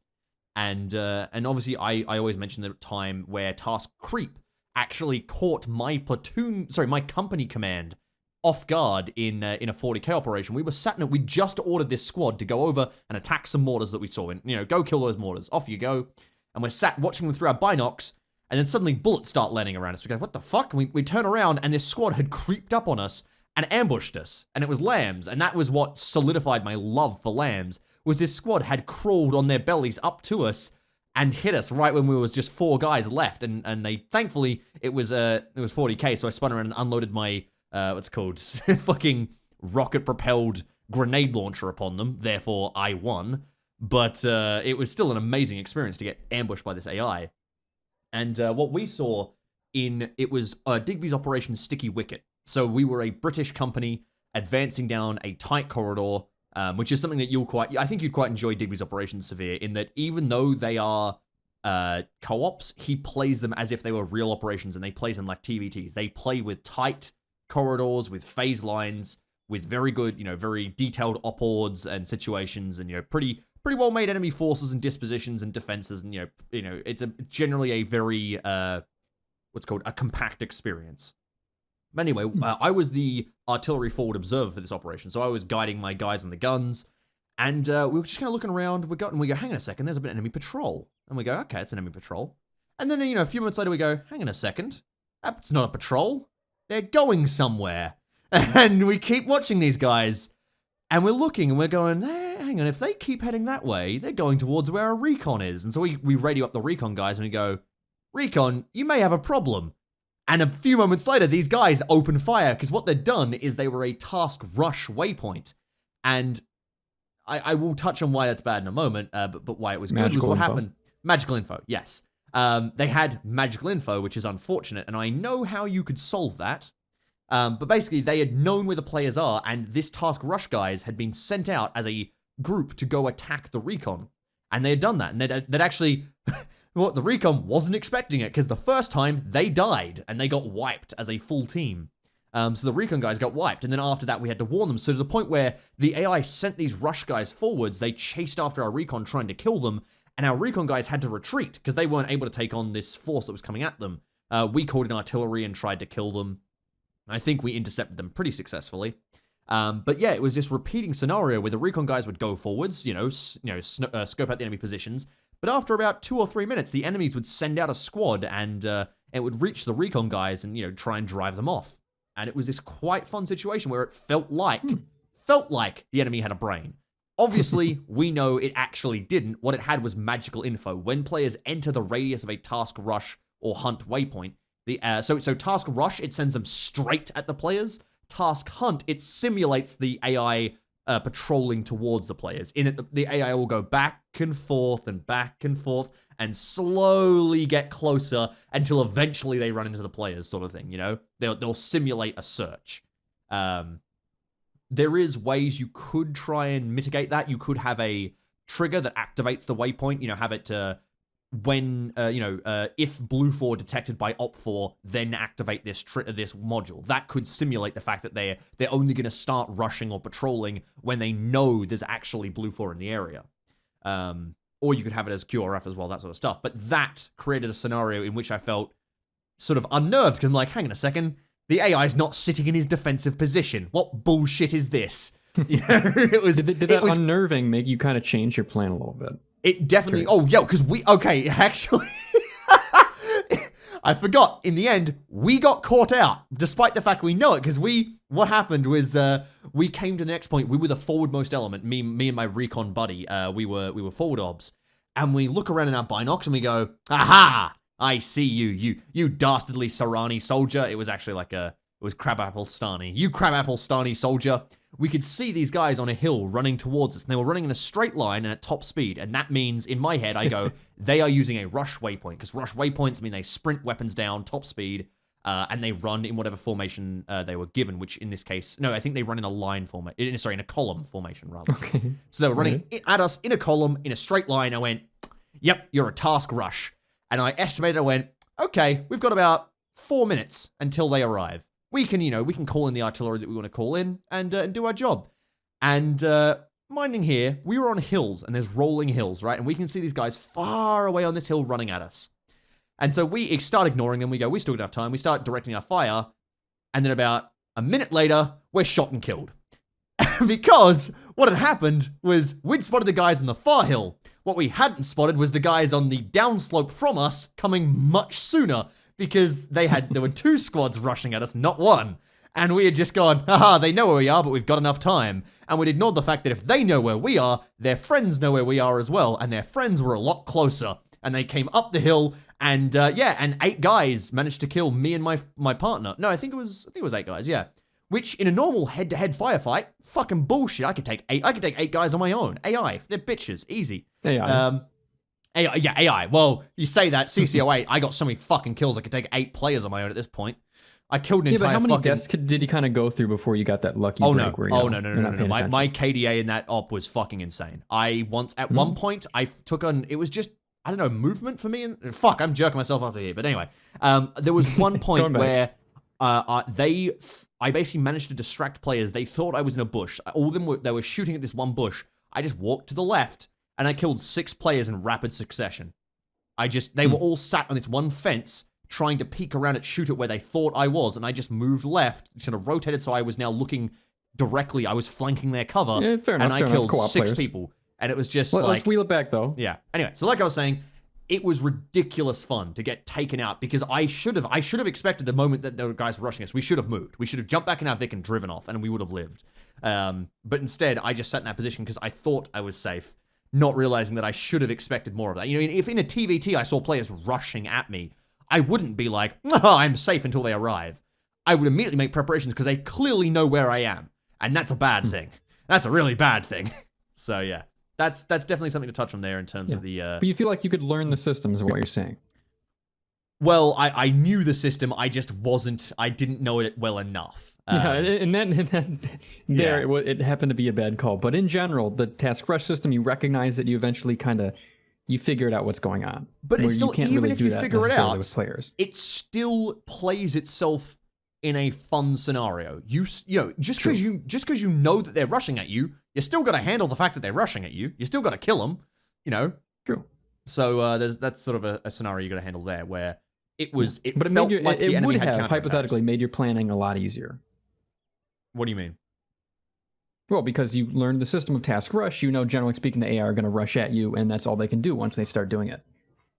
That's all. Debatably, yes, but the problem is we don't know where the AI are. So we kind of came into the situation where we're coming across rolling hills, and we have situations where we were getting ambushed by the AI who suddenly appeared in front of us, and we're then having gunfights at sort of knife fighting range with these AI, where at longer ranges we would be able to get the entire force of our platoon up, or because we had a full company there. We get artillery, the tanks, we had leopards, you could get the infantry up, all that sort of stuff, and we could massacre these infantry. But we were having our recon and our artillery obs just knocked out by AI squads because they were able to get the drop on us. Which I think is something, if you're a mission maker, that's the stuff to look forward to sort of try and get your players getting attacked by using lambs. Absolutely. Like when you go outside of the bounds of what ArmA normally has, and you excite the players in that way, that's one of the best feelings as a mission maker. That is exactly why I really enjoy the aircraft as well, because Drongos, normally aircraft and ArmA, they just fly over and do nothing, and it's really weird. With Drongos, their operations, it lets you call in air in ways that you normally can't do. Yeah, they actively target you. Drongos air operations, fucking beautiful. They actively target you, and they aggressively target you. That you see an aircraft come around and tilt and start like nosing in on you, you go, oh, that's coming for an attack run. We've got to run. Like that's coming to kill us. And that is an intense feeling, unlike anything else you'll get in vanilla ArmA. Seeing an aircraft actually do a combat turn on you, and you're like, oh fuck. And everything's about to get very explodey. That stuff is amazing fun. I think that's my wrap on the topic there. That's a good way to loop back around to the point of ArmA 3 AI shortcomings and wrap it up. We're going just past an hour 30 now, so I'm going to move us on to the third topic. But if anyone had any final comments they've been really boiling over, they can let it loose right now if they like. Okay, barring that, we're going to move on to topic number 3. Dealing with limited radio communications as a platoon leader, company leader, or if it's small op, even a squad leader. Again, I won't start. I have a lot to say about this, but generally speaking, you got to plan a little bit more ahead of time, and most of what I want to talk about is going to be consequences of that. When I say limited radio comms, it could be Acre Task Force, it could be an artificial limitation on distance, or it could just be the usual fare of only squad leaders and above have some sort of radio communication. What do you guys think? I give it to Svir and Scottz because I've just talked too much. Yeah, maybe Svir or Scottz. Scottz. Actually, yeah. First thing I want to mention, we had a Halloween event, a little bit horror. So in that, there was this we were GRU, so Russian military intelligence going without maps. We didn't have any maps. So we had radios and compasses, but no maps. And we were finding these radio signals with our contact. I want to say, contact DLC. Just to interrupt a little rudely, but as for the topic in general, it also applies to if it's really foggy, if you have no night vision, if you have mountains blocking your radios, anything that limits communication at all is kind of relevant to this topic of how to deal with it as a platoon leader. So, sorry, go ahead. So it was a co-op, and so we were finding these signals with our contact DLC, these radio finders. So we tried to... Sorry, to interrupt again. Do you know who made that? It was one of our guys, Scoffer. I heard. The contact mod, yeah, he's a fucking brilliant guy. I love that guy. That contact DLC mod is incredible. So we were finding these signals, and all of a sudden our radio comms go down. So what we do, we set up camera lights on squad leaders or someone in the squad to see where we are going, and we just repeat all the orders within the squads and within the platoon to communicate, because we don't have maps, and now we don't have even radios, and we still have to go forward. So it was kind of interesting how to lead without any reference points other than, okay, you see something ahead. It's foggy, it's night, you have these flashlights going in the woods, you don't know what they are, and so on. So it was very interesting how you actually have to plan your platoon without any actionable comms for a while, or you don't have map. That also kind of interestingly limits how you can use your forces. One thing I want to how big was your unit there? Was it like a full company or was it just a platoon? It was just a one platoon with initially 4 squads. It was cut down to 3 squads. Okay, that's fair. Yeah, I was going to say, because at that point, between platoon sort of comms with no radios, that's rough. Well, that's the reality of World War II. No, I am aware, but I think Svir's about to bring that exactly up. Go on. So, when you're planning for company-wide movements and combat in a World War II setting, if you have no radios whatsoever, that's a little bit more difficult, but it's still doable. After all, the solutions are, you can find them in history. What did World War II forces do to communicate when radios were not readily available? Runners, bicycle runners, motorcycle runners,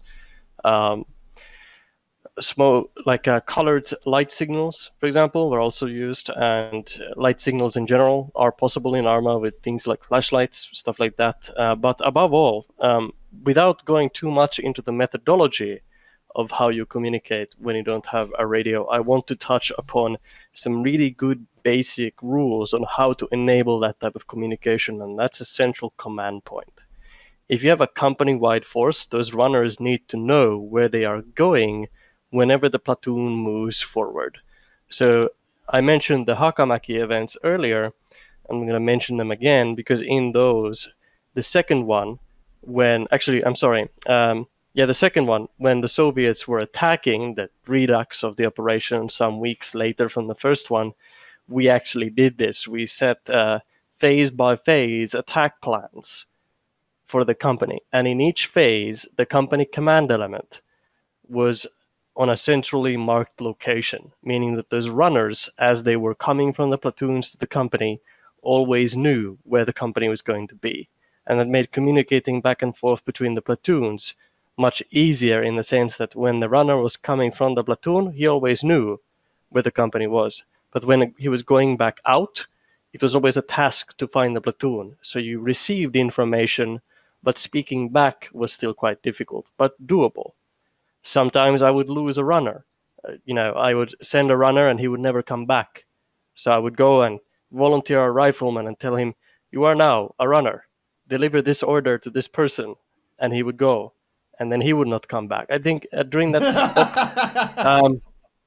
I once sent 6 runners with a message to one of my platoons, and each time the runner was killed.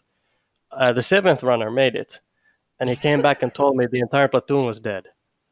I feel bad for those poor runners. But we talked about that last episode. So that, but that's how it goes. Well, you can do these types of things and mitigate the negative effects of not having radios. I like all of those. The problem is that I'm sort of stepping off here with is that ArmA doesn't work for that. In real life... You're talking about runners specifically? Or no, I'm talking about everything. I'm talking about everything. When I'm saying this, what I mean is like, in real life, there are so many ways to pass information that ArmA doesn't either work well with or work with at all or just have a feature for. It's just... Okay, so like, if I went through everything, for instance, you start off with something like flare signals, right? Flares and smoke signals in ArmA. First of all, you have to find a mod that actually has a good flare, because a lot of flares or like smoke signals from mods really fucking suck. There is one good one I know, I think it's IFA, and it's a whistling flare, which is awesome, because it actually makes a loud whistling noise when you fire it, which means people go, "Oh shit, flare, look," and so they have to turn around and look. Now here's the problem. Let's say that you're an ArmA 3 player, and you're suffering from bad frames. What do? You reduce your view distance. What do you now have? You now have the problem where you can't see a flare. And honestly, even... Oh, okay. Go ahead, continue. I think he's going to get a flare.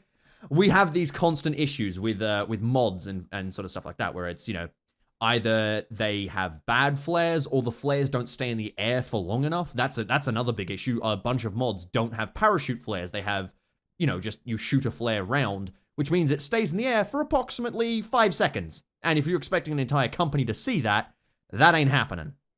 So you have that situation. Let's say that they got a mod that makes flares long-lasting and enough such parachute that it flare? works with ArmA. If flares would work, could you work with that? we did actually use them for an operation which is cursed. We've run it 3 times. I think you've heard the story at this point. Operation. Oh God, how can I remember the cursed name? The flare operation that happens to be cursed.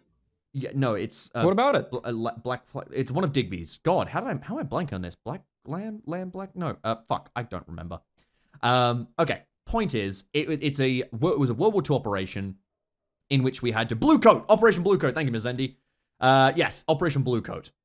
So what it was a World War II operation, which we were the British and we went forward and we attacked some Germans. Now, we had flare codes ready. When green fired, that meant it was go. It meant attack. So whatever I'd said, if I said when you see green flare or, attack along this when I give the order or whatever, if you saw a green flare, it meant go forwards. If you saw a red flare, it meant fall back. And if you saw a yellow or white flare, I think we had one or the other, it meant come to me, regroup on my position.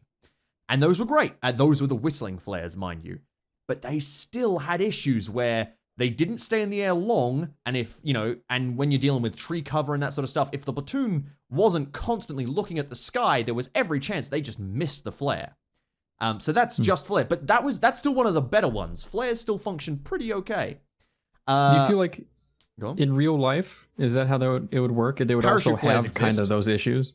No, they'd had a much easier time in real life. Parachute flares exist, and people knew to sort of look up. And I'll get into the main reason why in just a sec. But another thing was obviously whistles. The mod has whistles. IFA has whistles, which are nice. They press T and you can blast your whistle, which is okay, except that it has bugs with it. For instance, there is the infinite whistling bug where when you blow the whistle, there is just a chance that people hear that whistle blowing infinitely, forever, which is awful.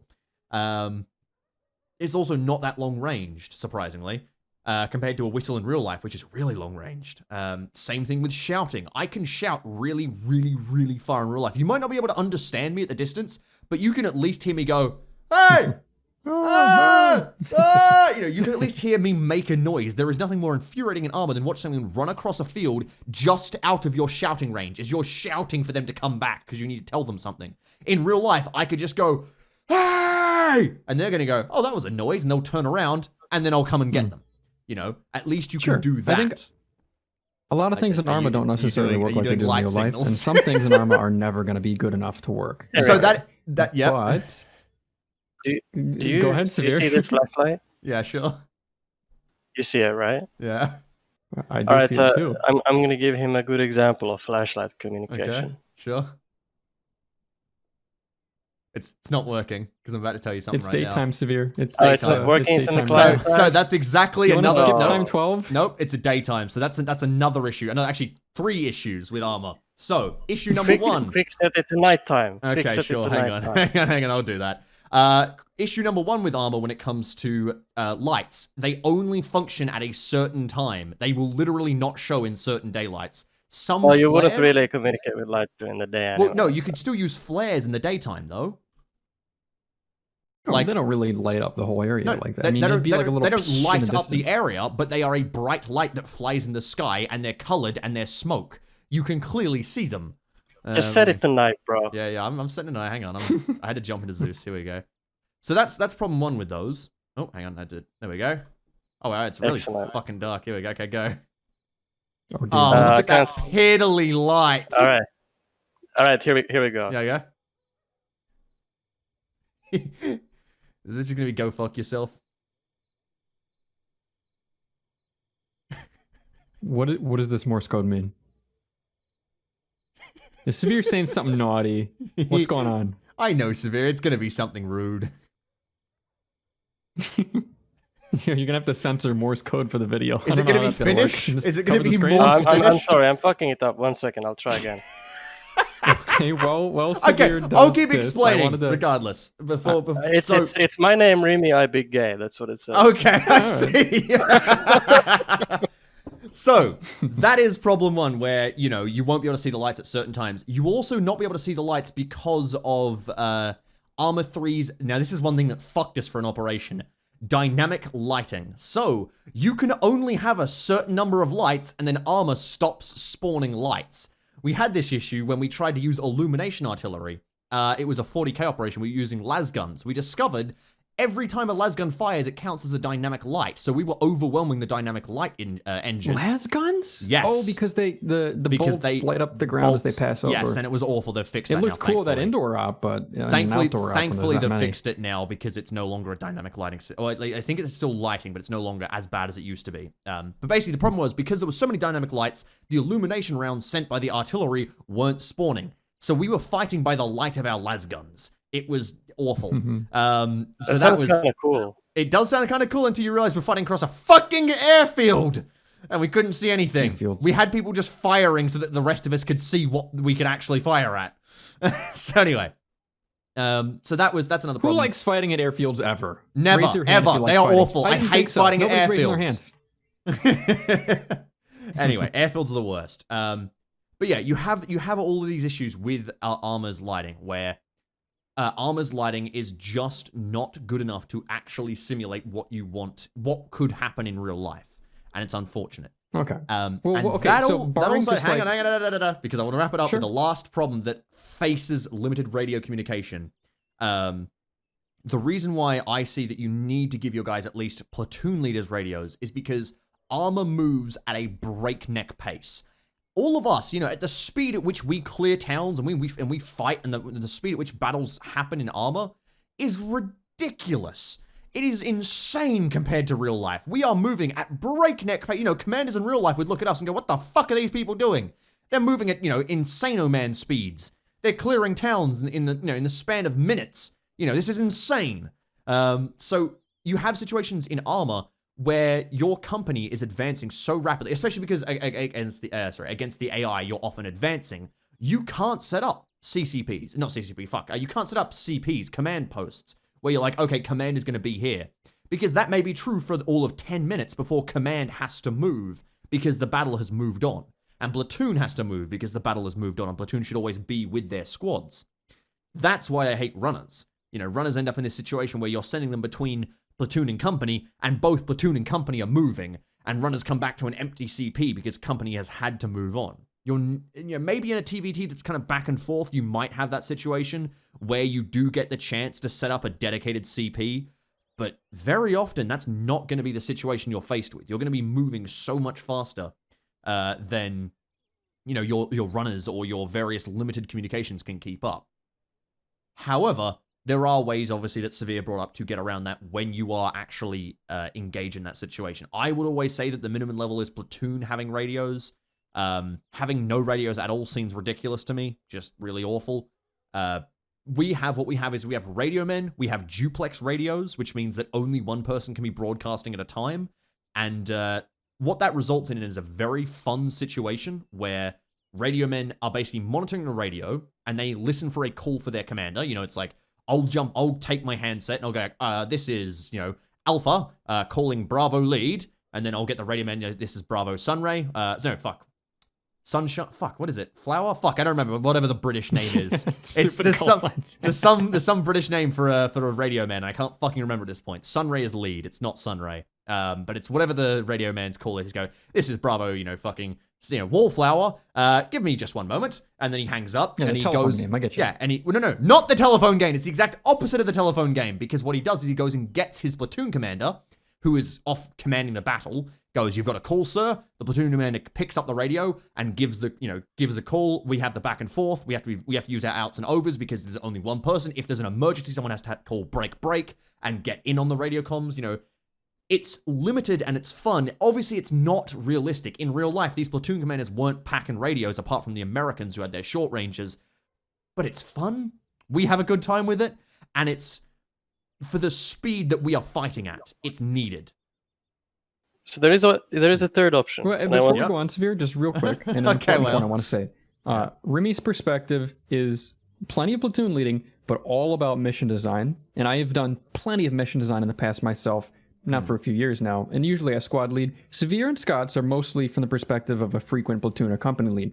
So where I wanted to take this conversation, and where I'm hopefully going to be able to take it now, is to focus less on the mission design that we covered for the most part last time we ran Bad Frag, and instead focus on, okay, here's a scenario that a mission designer gave you Now be a platoon leader for that. Be a company leader for that. All Whether right, it is you indeed have the flares that hopefully work. Let's just hypothetically, let's say ArmA is working today for whatever hypothetical scenario we're talking about.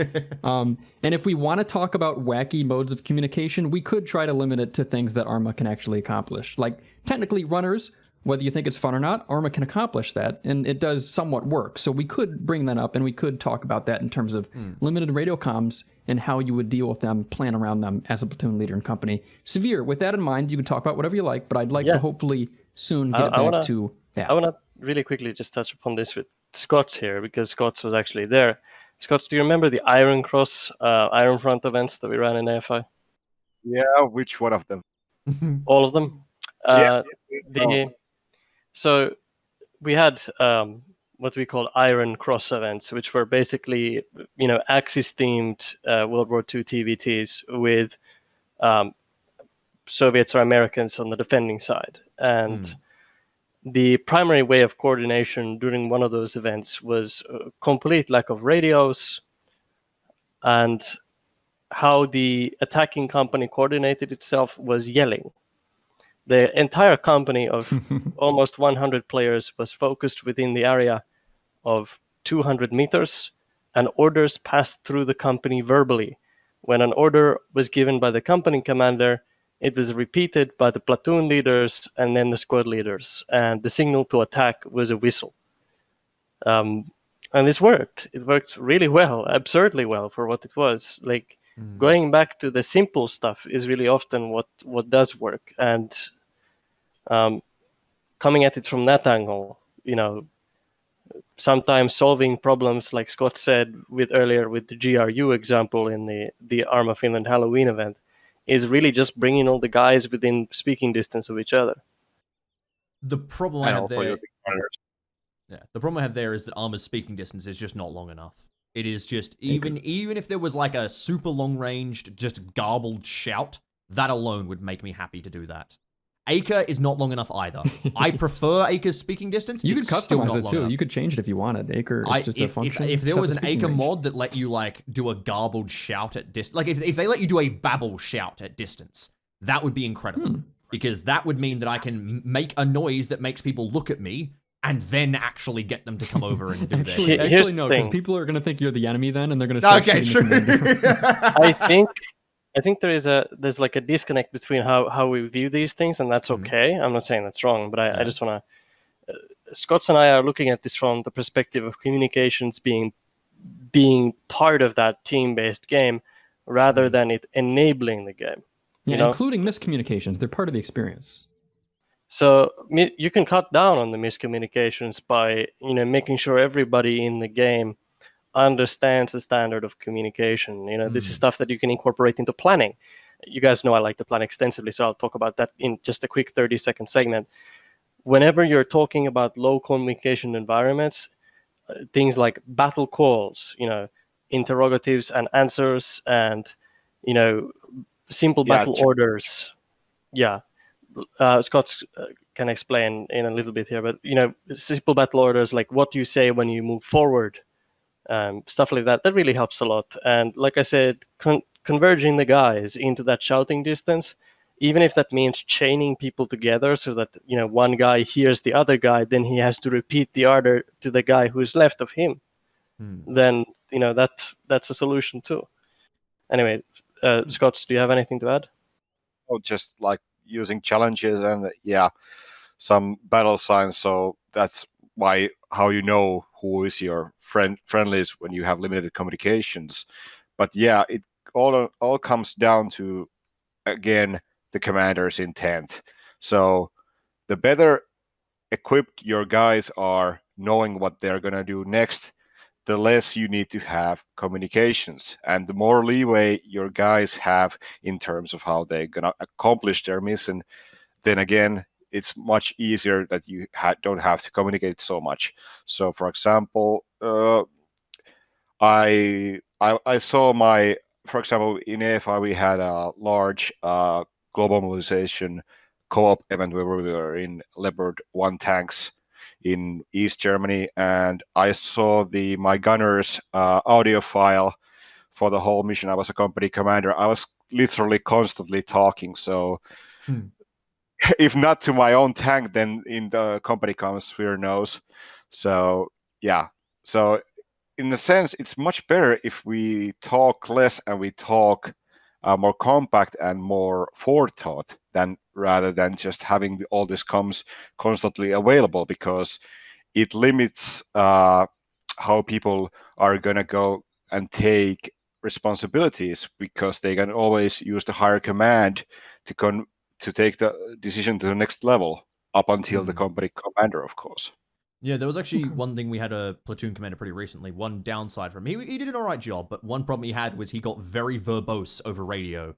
And he was sort of thinking as he was speaking over radio and just kept going and kept going. And like he would sort of like his orders that could have been, he could have thought them through, marked them on map, and then go, okay, this squad, move here, right? Which is a very simple and precise thing. He would start an order, and by the end of it, the squad wasn't quite sure what their order was anymore, because it had just gone on for about a minute of talking, sort of thing, and that was a serious issue we had there in terms of radio comms. One thing I would touch on, I think that the difference with Svir and Scottz and me here, when it comes to the limited radio comms and why I don't like them or why I prefer, or like sort of the way we handle them, is again I'm mostly playing co-ops. When you're playing a TVT, I 100% understand having 100 Germans in the space of a tiny front where you can all yell at them. But when you're playing co-ops, you can't get 100 players in the space of a tiny front where you can all yell at them, because there is not going to be enough for them to fight.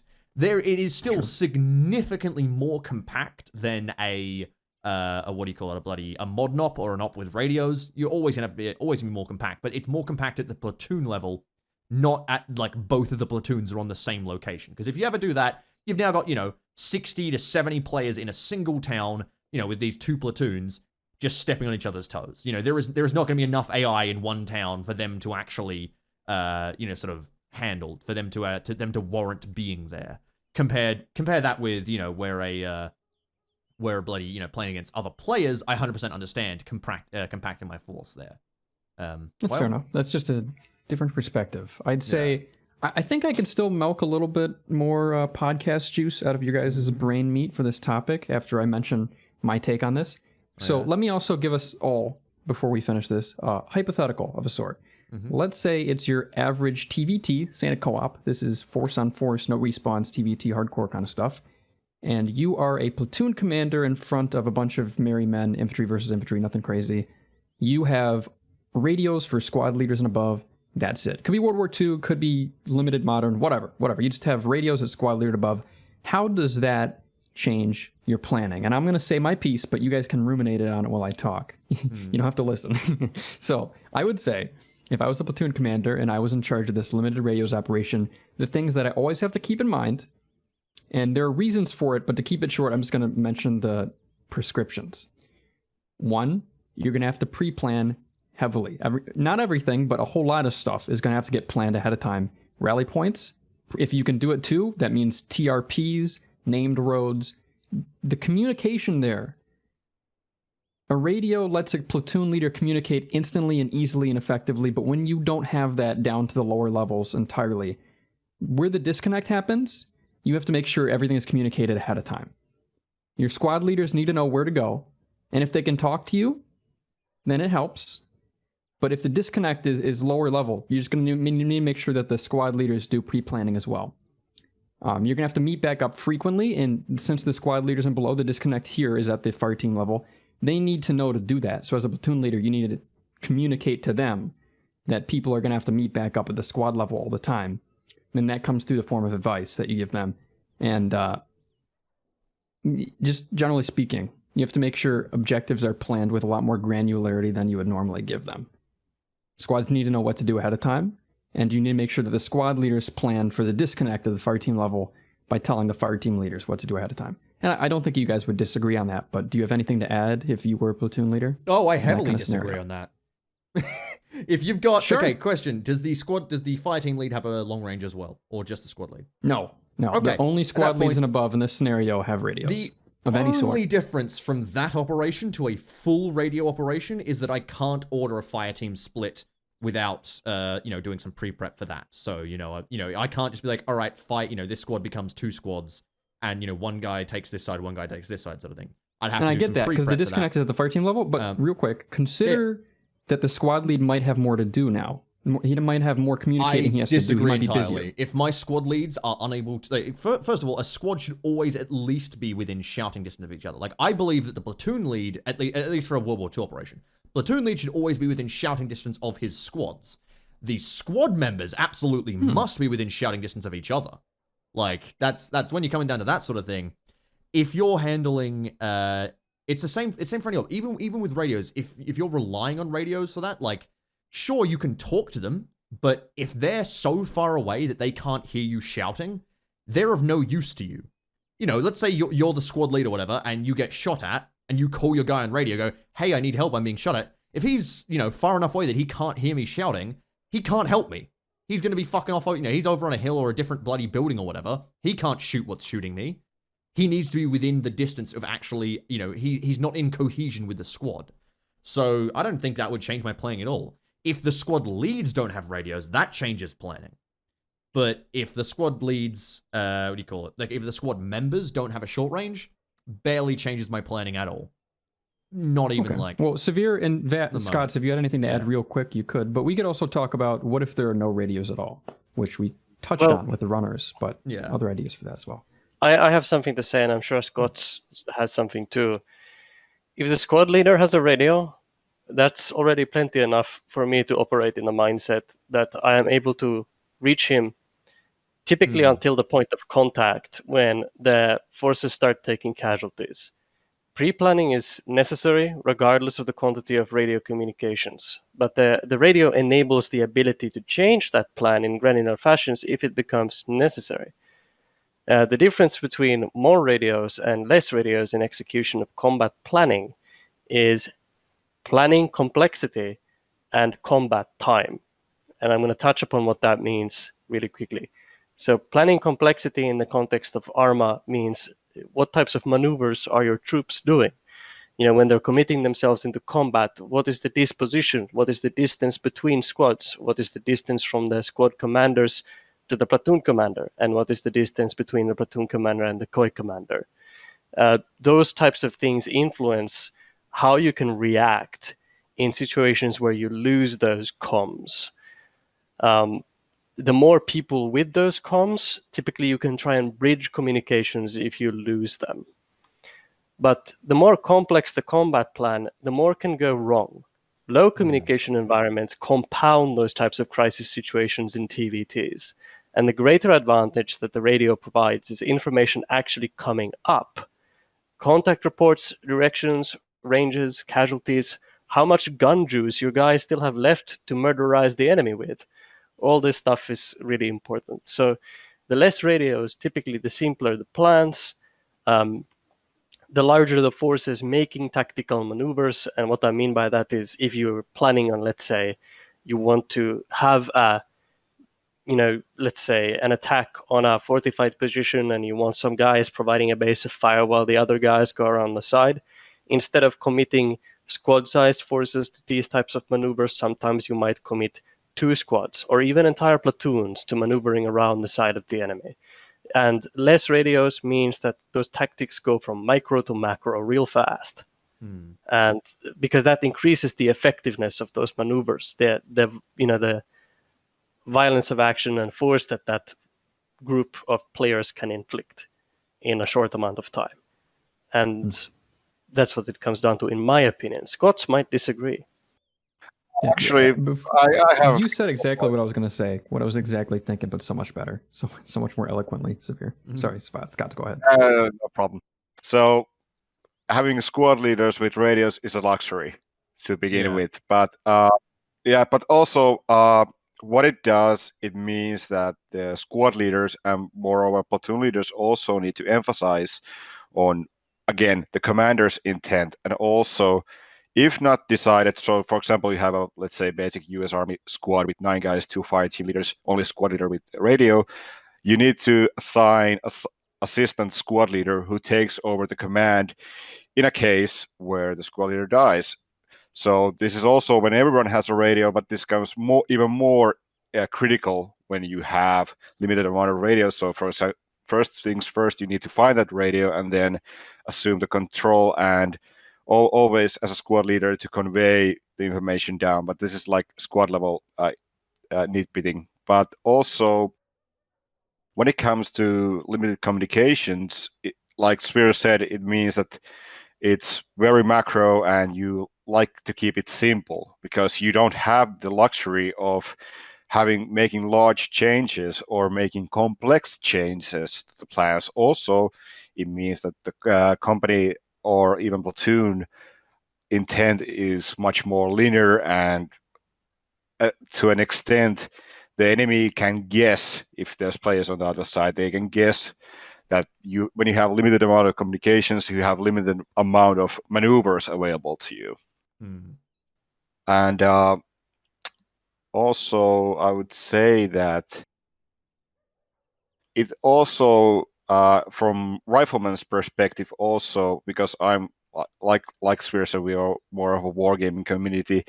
So I actually I'm like this warfare junkie. I like to feel the way of war, and when you don't have the radios with you, you just focus more on looking what's around you and what you hear rather than having all the modern luxuries of your personal radio and you can have all this noise. When you don't have the radio, you actually have to pay more attention and to feel the combat environment around you rather than just rely on the fact that your squad leader can always give you the information again and again and again if needed. You can always request that. When you don't have radios, you have to actually pay attention what you're doing. Thus, it makes it more, to an extent, more interesting for an average rifleman when you don't have your personal radio, because you actually feel like you have to put more effort in towards how your squad works. But that's just you me. said the whole like the individual rifleman. Definitely, I think I see a lot better behavior from the players, like in terms of squad cohesion, in terms of actually being effective part of their team, in terms of like pretty much everything, in terms of actually like playing as part of their squad when they don't have a radio. Because when they have a radio, they just start wandering off into their own buildings going, yeah, I'll come back, you know, like they can call me on radio if they need me, sort of thing. They just wander off. But when you're a rifleman without a radio, you know if you wander off on your own, you're not only probably not going to find your squad again, but you're probably going to get shot and not be able to call for help and die. It's I don't know, the behavior is a lot nicer from the platoons and the squads that I see. But I think, is that all we want to wrap it there? We're pretty much on time, Whale, so I think we want to wrap it there. We can move on to the final topic, and we can all say our final piece. Unless Svir had anything final to add, or Scott said anything he wanted to jump in with. Otherwise, gonna move on. All right, do you want to do this? Do you want to say? I'll wrap this up here. So for potential, or to say goodbye and to wrap this up, we'll try and save it for one sentence. If you could teach a first-time ArmA platoon leader or company leader one thing rather, what would it be? Whale, I've got a few sentences. No, I should be the last one because I got a few sentences. Keep it as short as possible. All right, fuck it. I'll start. I'll start with very simply put that when it comes to co-ops, so I don't care about TVTs, but when it comes to co-ops, as low as the platoon leader, you are a DM or you're a game master or a dungeon master as much as you are a tactician or a commander. Your job is for everyone to have fun, not just to win. Because winning often isn't fun. Svir. Less of a lesson, but more just a general thing. It's okay to be anxious. It's okay to be a bit spooked about the responsibility of being a platoon leader, a company lead. There's a big threshold that most players look at and think, oh, I can't do that. That's too complex. Trust yourself. Trust in your subordinates. I can't teach you how to fight, but I can tell you a good starting point, which is fix bayonets and get in there. Good point. Scottz?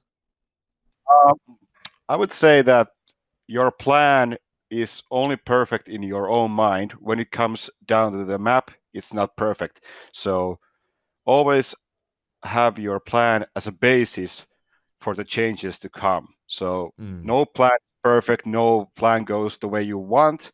You just have to learn to adapt and have a certain flexibility in your plan. And also, trust your subordinates and get to know them. because the more you know your subordinates, the more you know what you can and cannot do with them. Well, Okay. Well, as a new platoon or company leader, as a guy in charge making the operation fun, or one of them at least, just remember, you're not just there to lead. So let me explain that. We talked a lot about individual decision making and how to deal with the AI as a player, fire team leader, rifleman, dealing with limited radio comms, how to fight in close quarters combat. A first-time platoon leader, by the time he gets there, he has almost always learned a lot about how to be a soldier, a fire team leader, or a squad leader. In real life, the soldiers under you will always have a solid basis of shared knowledge, but in ArmA, that's not necessarily the case. Sometimes these soldiers under you are kind of just you, but from the past. They are you from before you learned everything that you know today about keeping in covers, about fighting force multipliers, about everything. So keep in mind, you're not just there to lead, you're also there to teach. To boil it down, be patient, understand the shortcomings of those beneath you, and challenge them with your orders as much as you feel will help them, because you're going to be playing with these players again and again and again every week for the most part for a long time. So it would be advantageous to you for the future to try and make the best effort you can to teach them as you play. There is actually no one in the unit who gets more of a reputation than platoon commanders and above. Like, we've had things that some people go, oh, that person's platoon commanding? Oh no. Sort of thing where, and that's obviously what we do the best to. We just told him not to be nervous. We told him not to be nervous. No. There is a difference between, like, that's what I'm saying is a first timer is never going to have a bloody reputation. We're saying someone who's had a reputation at this point, as in they've fucked up platoon leading several times. That's when you get the reputation. I think everyone gets reputations. You heard it here. You get at least 3 chances, boys. You get at least 3 chances. There you go. Maybe two. Anyway, let me really quickly. Positive note. Yep. If you fuck up, that's okay. You can't win every fight. Yeah. The important thing is that you look back to it and learn something from it, and you take that lesson to the next one, and you do better, and you keep rising above that standard. And if you can do that, then you're a good platoon lead. Doesn't matter how many platoon fights you fucking lose. And people get positive reputations as well. We have a lot of people will happily sign up because they want to play in that person's platoon because they think they're a fun leader. Or squad lead. I see a good squad lead. Squad lead as well, but I think squad leads get them less. I feel platoon leaders get a lot faster because platoon leaders are the ones who have control over whether you have fun or not, because they're the ones who tell you whether you get to go into the town or not. The squad lead often doesn't get to decide that. Regardless, that's where we're going to wrap it. Thank you all for watching Bad Frag Week 6. This is quite a fun one. It was a very, very nerdy one, which we were discussing a lot of tactics and bullshit. I'm going to do the alerts just now, and I'll wrap it up there. But thank you all for watching. And in case you weren't aware, this is now being hosted on my second channel due to YouTube being YouTube, which is unfun. But it'll be posted alongside my other videos. And the finale will be back on the main channel. Rightio. Farewell.